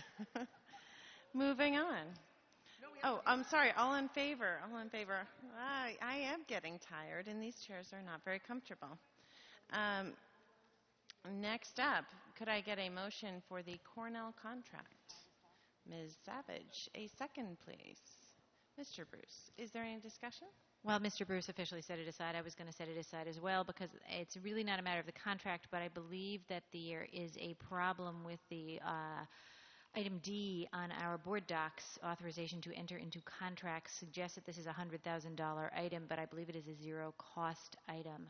So the contract is explicit that it's $0, but in the cover sheet that we received from the district, it says it's $100,000, and I just think we should correct that so that there's no confusion at some later date. I think I've got that right, folks? Because we get $100,000 for the grant, and then we spend the $100,000. So it doesn't cost us anything, and the cover sheet implies that we're spending $100,000 of district funds, which we are not.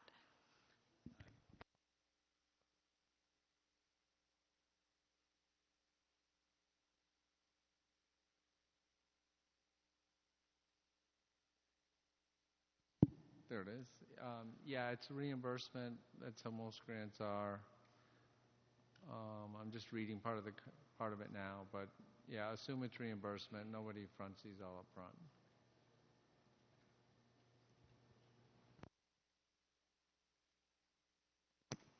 All in favor? That is unanimous. Next up, we have board committee reports. Do you have any board committee reports? A very small portion of the policy committee met this morning to look carefully at electronic policy options. As people have heard me say for a while now, that I'm very interested in getting our policies in a searchable online database, and there are 2 options for that, and the policy committee in its fullness will meet tomorrow to talk about the 2 options, but we expect to have a proposal before you shortly between those 2 policies. Were there any other committees? I don't think so. Next, we have board member items. Do we have any board member items? Next up, other business items. I have another business item. I know everybody will love it. But I did want to briefly just see if I could get a little bit more information from staff when we talk about evaluating programs. I feel like we're all talking about different things, and I think that we need some direction from, like, we just need it explained better so that we can provide the information. So go ahead. So the context for this conversation is that we have been looking for program evaluations leading up to budget. We're trying to extend the budget process so that we're smarter at budget time and we get less crazy about everything between January and March. And so there's been some request from the administration that we select 4 programs to evaluate, and then there's been some requests from board members to evaluate many, many, many, many more programs than 4. And so I think this is the time for us to discuss how and what we can really do. And so we look to Mr. Hogan for some help. Okay, well, the initial goal was, historically, the budget process, as you very well know, is very intense for 8 to 12 weeks. Every 10 days we're showing up with new numbers, and then we're rushing to try to say, we have to prioritize our resources, as a lot of the discussion has been around tonight. So through the program evaluation, you're really trying to get at, if we think we're doing certain programs that perhaps aren't giving us the boost or the impact, then those are good discussions to talk about maybe reallocating resources. So, and you've talked about it a lot tonight, even with summer school, et cetera. Sometimes in other discussions you've talked about, I'm okay spending that money, and I would even add more money if we were going to be assured we're going to get some type of student direct impact. So we were trying to get an earlier start on it this year, and we sent out the list of the programs, which was on like 6 pages, the 3 columns you're used to seeing, which was simply a list of all the programs. There's hundreds of programs here. There's over 180 after-school programs alone.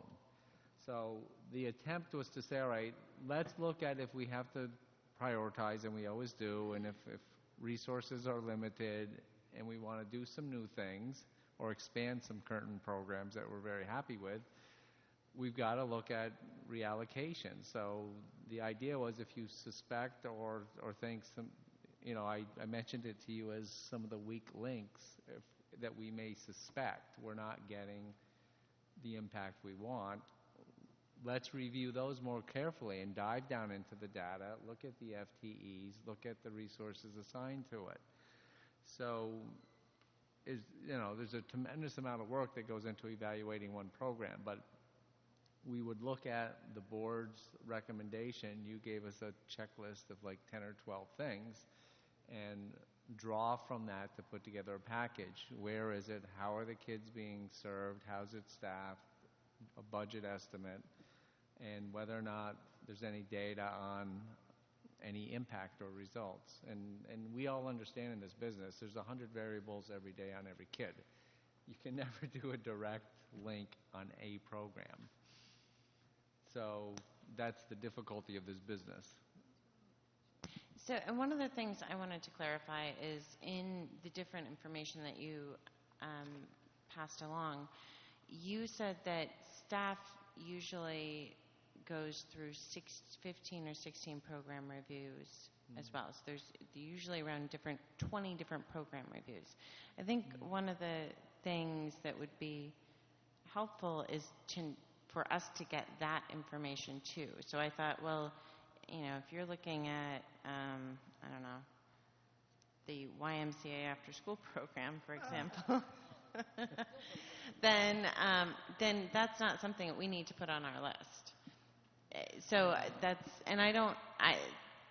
was one of the reasons why I was looking for clarification, is because I think when we're talking about this as a board, I feel like the budget focus should be slightly different. It should be, if we're doing a program review during budget, it makes sense that it would be slightly different than another program review. It's still going to have a lot of pertinent information in it, but it wouldn't necessarily be the same as going through a full in-depth budget review. Right, and we also have to look at, again, it's allocating resources, and a lot of the things we've looked at, well, this particular course offerings has a really high overhead per student, so sometimes we look at that. Or this program, it's a great program, but there's not that much participation, therefore it costs a lot. So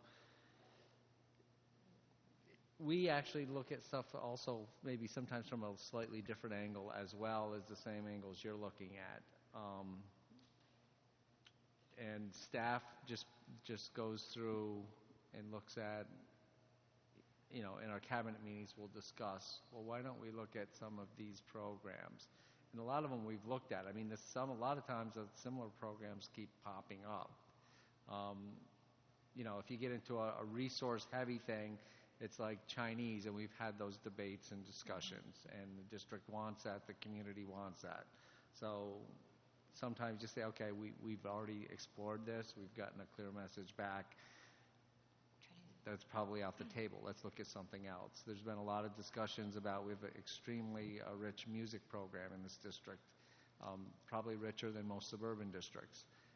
And we've heard loud and clear, regardless of what that costs, or if it's a question of third grade private string lessons versus a reading teacher, we've heard loud and clear, the music is a high priority in this district. So we've looked at those things, and we'll continue to look at those every year. But there's different, we'll look at some things from different angles perhaps than maybe you would. But we look at what you guys are suggesting, and then we also internally say, what else should we be looking at? And I think one of the pieces that we wanted to do was, even though we're in the middle of grade configuration, new high school, and all those pieces, we wanted to have you walk away in the December holiday with 4 reviews or 5 reviews completed, so that you had that prior to the opening of budget season in January. So that was one of the pieces that we're trying to do, and we just need you to land on a variety of programs that you want to look at. And my assumption is summer school is one of them. I mean, that's been the conversation. So that might be one of them. I don't know what the rest are, but that's what we're attempting to do between now and the end of the December term. So I have 2 things. One, I just want to be careful that we haven't mischaracterized any board meeting I've ever seen where there's never been a direct question of, hey, you could have more reading teachers if you gave up private string lessons. You sure you don't want that? I don't remember that ever happening. So that may be the perception within cabinet that would be a choice the board that would make. I'm not entirely sure that that's the correct perception if it were phrased in that exact way. So that was not what I was going to say before, but I felt like that was a very sort of a straw man example that needed to be touched on. So my question is, when you look internally at those questions like you were just raising, like cost per student, those kind of questions that you're addressing, do you have a quick and easy spreadsheet that says this program yields this cost per student, or is this more of a qualitative from experience, hey, somehow in the back of my mind I magically know that this doesn't feel right, so I'm going to look deeper at this? Because I think what Rose was asking for is a list of all the programs and what they cost, right? And that, that seems like something we should have, and I recognize that nothing in life is as easy as it should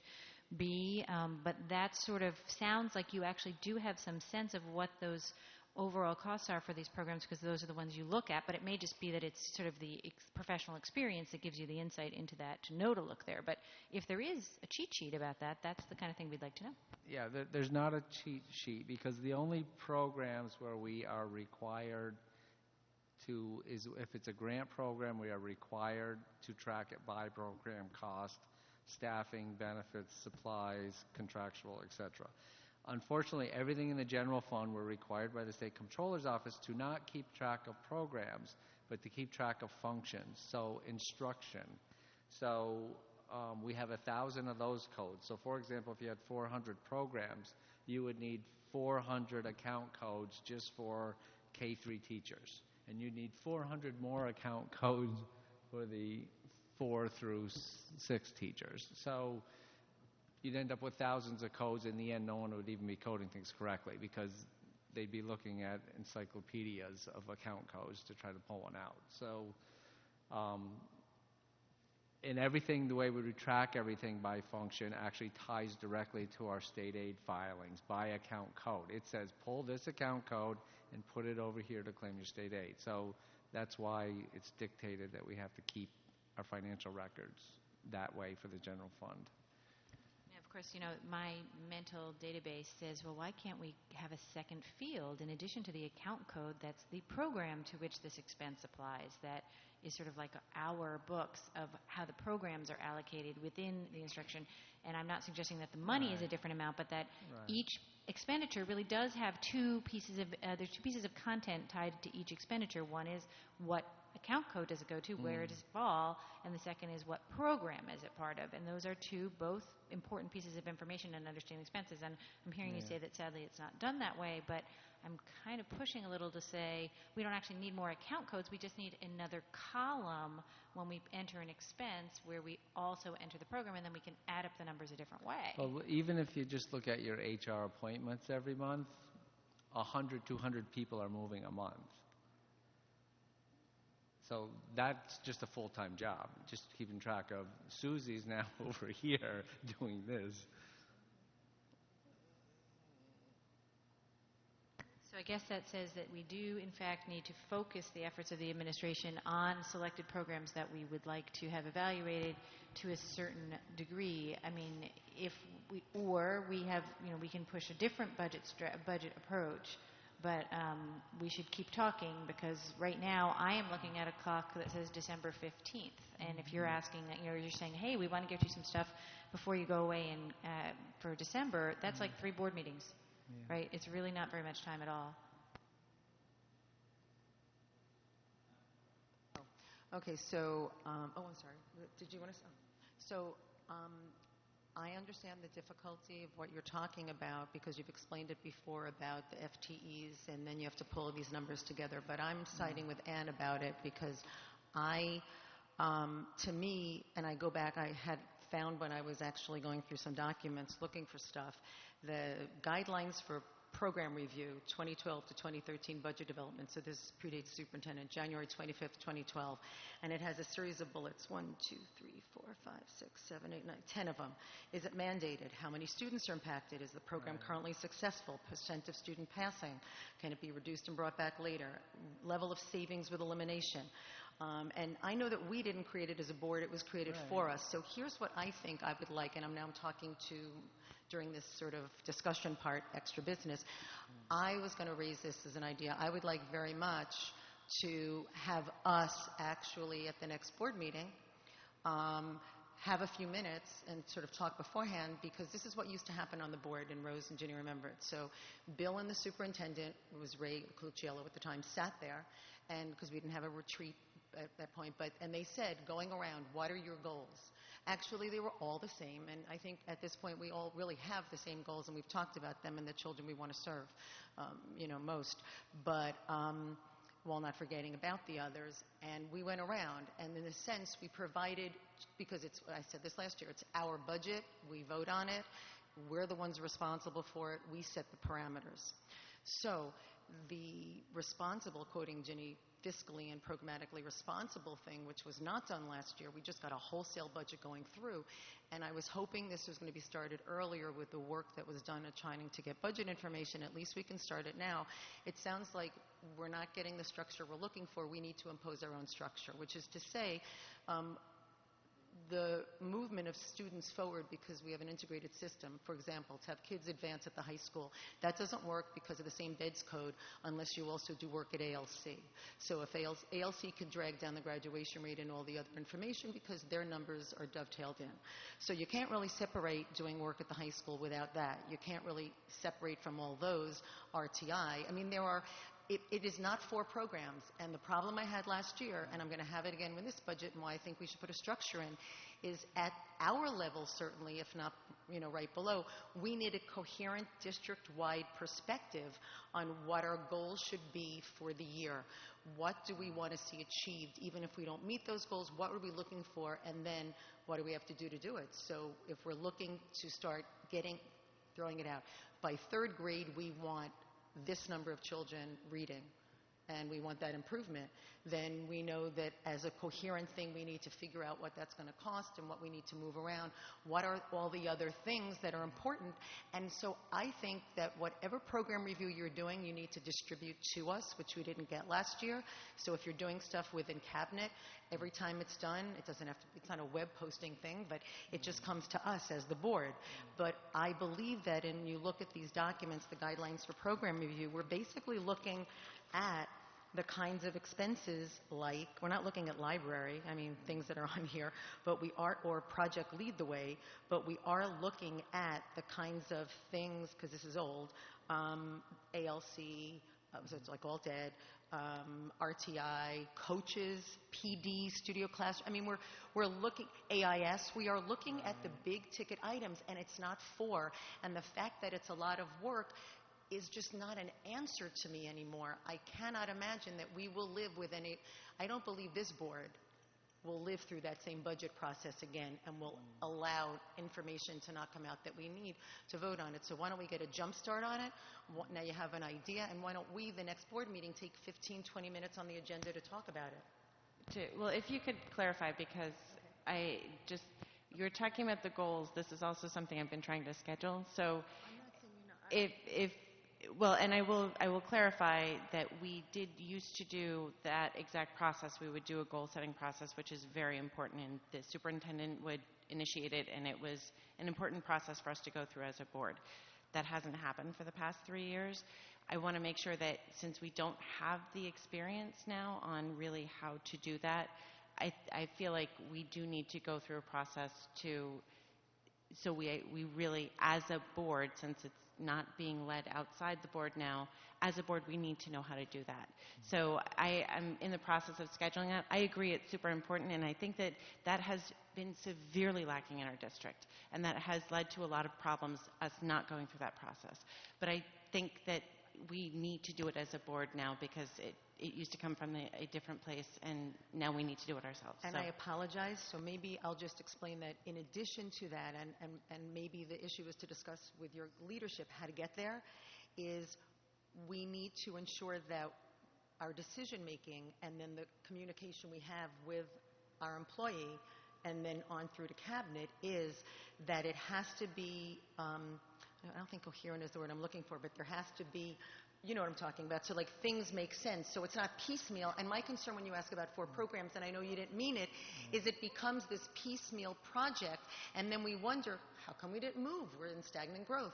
So I believe that if things don't happen, at least, the processes are important. So that's it. Excuse me. I've been real quiet because I already sent my email to Bill, and he knows what I want. But you need to stay on track, Jenny. I understand the goals that you're talking about, Madam President, but those are overall goals for the district. We need specific budget goals that fall in line with our budget.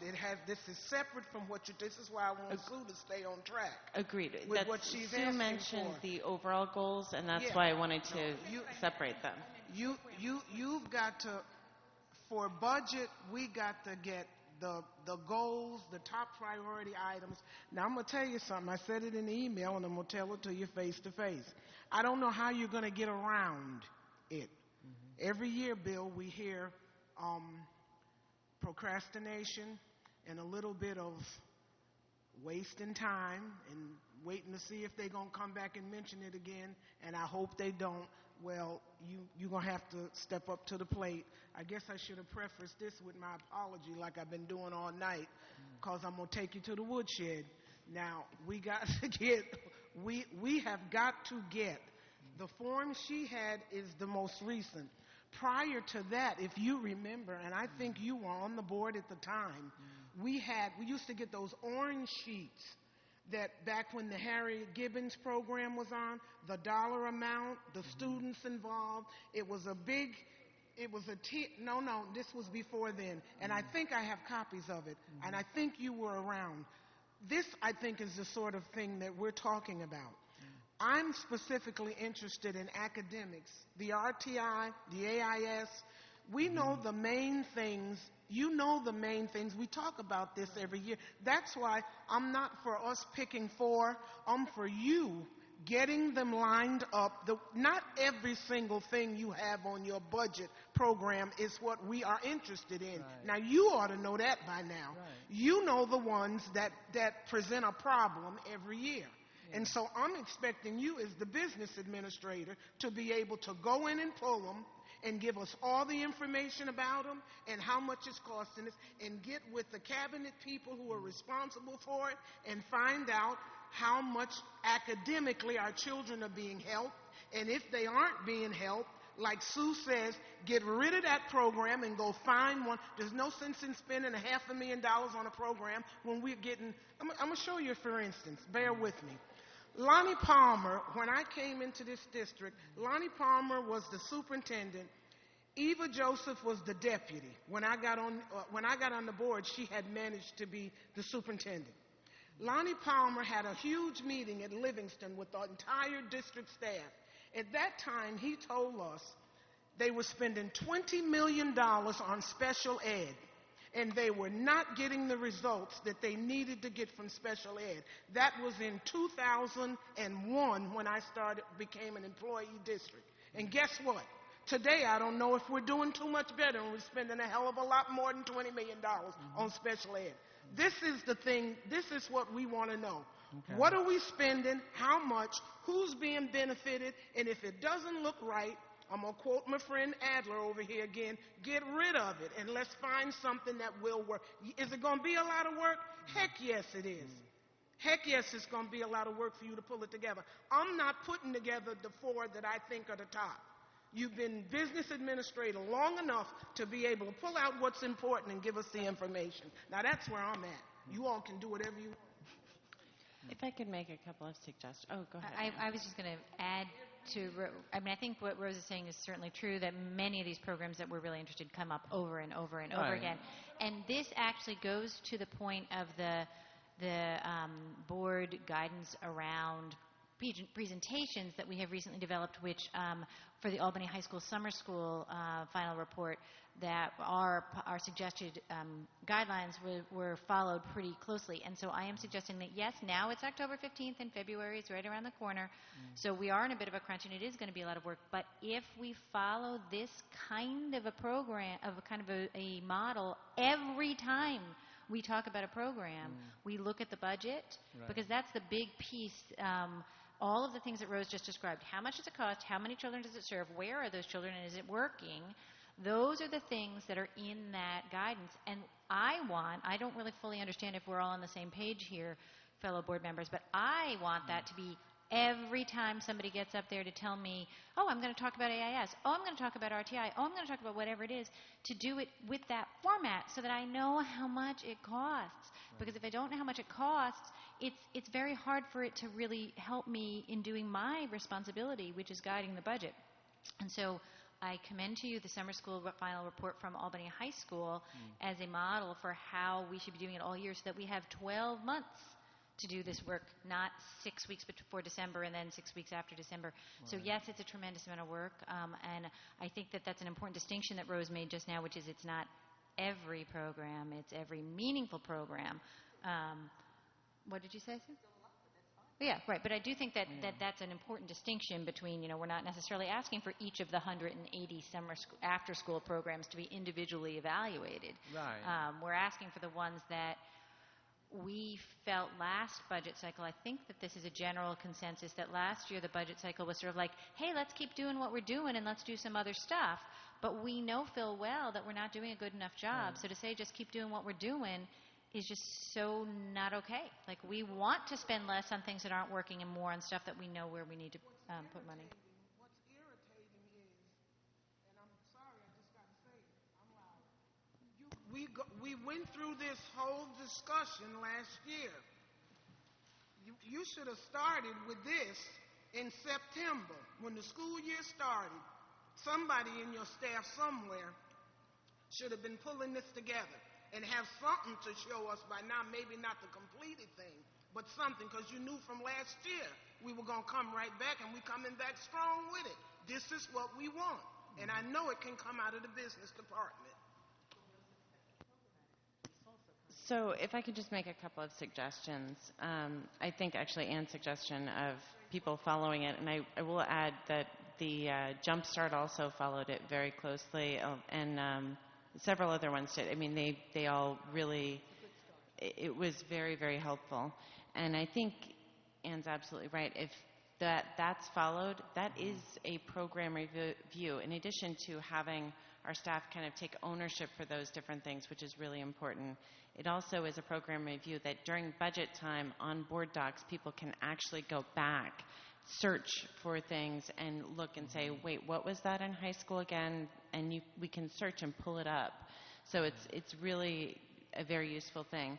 But I think one of the things that would be very helpful is, as I had mentioned before, if we know, and several other members, if we know what you guys are already analyzing, I think that would make things, that's something that we could then look at it and say, okay, if you're doing AIS and RTI, then we don't need to add that. It might be that we don't need to add anything at all. Right. We can put a list together that says, here's what we think you want to review based on the last year of discussions. I mean, we have historically done 8 or 12 of these every budget season. Yeah. Last year we didn't, but we have in the sheet Ms. Adler read off is a sheet we've used for 3 or 4 years. So that was always a part of historically when you received all of the priorities for contingency cuts, if we had to go there, that's the type of information you got. And I'm just saying, yeah, we can do that for 8 or 12 programs. We can't do it for 400 in 1 year. So, right. So this sounds like a reasonable process that you have just proposed, Bill, which is that you construct the list of the number to be named later of programs that you think would be reasonable for us, that we should look at, because we've been talking about them for the last year. Send that to the board, and if there's something missing off of that, somebody will be sure to let you know. I think that would work. I think, yeah. Then you know what moves the lever. My second suggestion, I don't know that we actually need to do. I was going to suggest that we continue the discussion at a different board meeting, but I think we just came to a resolution. Great. So ignore my second suggestion. And then I believe the next part of this is to... I have a question. Oh, we've got other business. Mine is very quick. Oh, no, Mr. Bruce. Do we have a tuition rate for Albany High School for an out-of-district student? Yeah, it's a state education department determined rate. Again, I haven't looked at that. I'm going to guess it's in the $8,000 range, somewhere in there per student. Okay, and I guess, do we market our IB program around the Capital District? We do, okay. And I know that we also, I'm in conversation right now with Schenectady and Troy, and we keep talking about the Capital Region Urban District. Because we need to work better together for those type of situations. Students that are high flyers are scared of Albany High by perception. But I do think that we'll be able to advance that as this trio continues to form between our 3 school districts. Just very, very quick, I'd like to just put on everybody's radar, I may have mentioned this before, I think we need to, I don't know if it's an agenda item, but I think we need to look at it as a policy. I think it rises to the level of a policy, Anne, and I look at you as the guru with on that. No, seriously on that, and I appreciate it. And that has to do with the lottery at the high school. So if I haven't mentioned it, I'll just tell you in a sentence or two what the problem is. Because the lottery results inadvertently in a disproportionate number of higher needs students being in 2 of the other academies. And it is, and while people may look at it like, oh, you know, it's racism. No. This was not, that actually is one of those weird unintended consequences. And what happens is those students and families, and it can be across all backgrounds, who are really on top of things, get the applications in. And so when those, we do not have a cap on the number of students that can be in any one academy.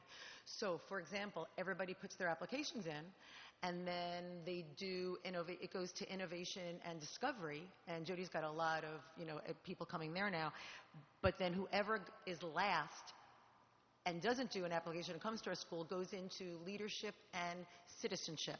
And it's not that those aren't great academy principals, but they have higher needs for busing, higher needs for psychology. So it's not an equitable situation, but can be. So we have 2 choices to think about when you go home for the next time or whatever is either capping. We have one of 2 things. We either have to cap the academies, which I think is a policy then, or we have to ensure somehow through our work that the allocation at budget time is equitable, not equal, in the academies, so that it's not like one crisis team for, that's it. Just wanted to, for those who didn't know that, I want to mention it. When we're looking at this, my favorite tenet of the DSIP, when we're looking at how we're allocating resources, is that only being done by school, Bill? I think this is actually a question for you. Or does it include looking academy versus academy in terms of allocation of resources as displayed in the DSIP? I don't know if you heard Sue's context, which is, we know that our academies are diverging from each other because of the weirdness of the lottery and the families who have their act together putting in the lottery and all ending up in discovery and innovation, and then leadership and citizenship end up with people whose families don't get their act together to put the lottery in. So we know those kids need more resources. So I'm asking you in terms of the intention around the allocation of resources based on need that's specified in the DSIP. Is it your intent to do that among the academies as well? And if not, could it be? Yeah, we certainly can do that. We're going to start putting all that information together to look at students' needs driving. Okay. And if I may, I would say, although I guess not the guru on policy, but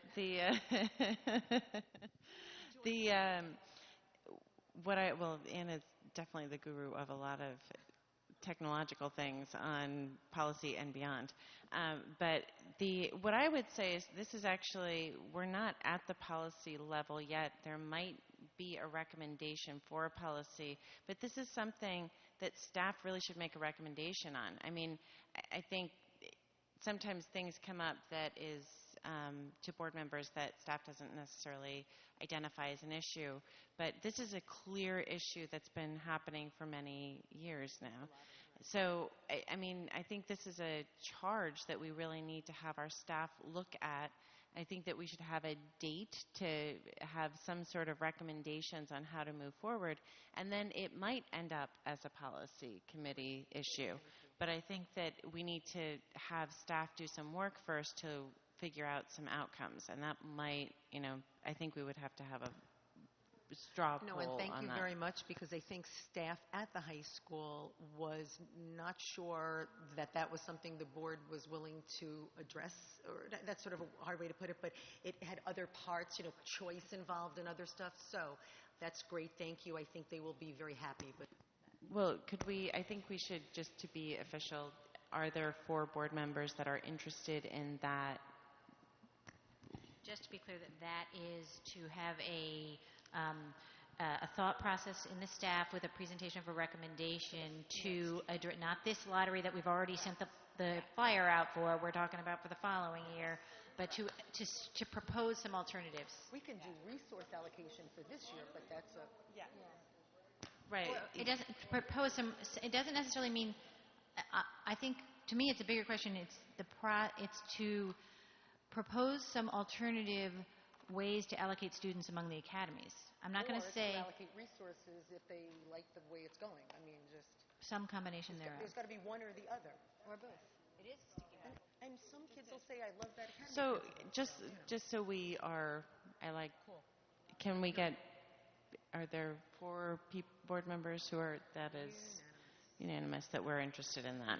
And then is there something, Dr. V? Can you give us kind of a timeline with that, because I think that would be helpful for us to keep in mind as well.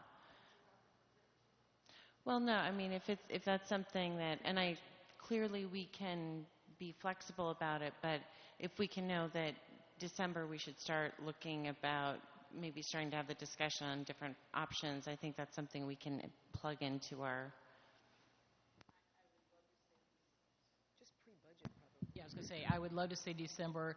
I'm thinking with the current work, it's going to be closer to January, but... Why don't we say January? That way it's before a budget. That's perfect. Oh, very funny. Did you hear what you said when she said January? Yeah. Does anybody know how we're supposed to sign off of this, or do we just leave it? Oh, Jen would know. So now, does anybody else have anything? Because otherwise, I would be looking for a motion for adjournment. Ms., is this for an adjournment, or is this? All right. Ms. Savage moves to adjourn. Ms. Adler seconds. All in favor? That is unanimous. Rose, put your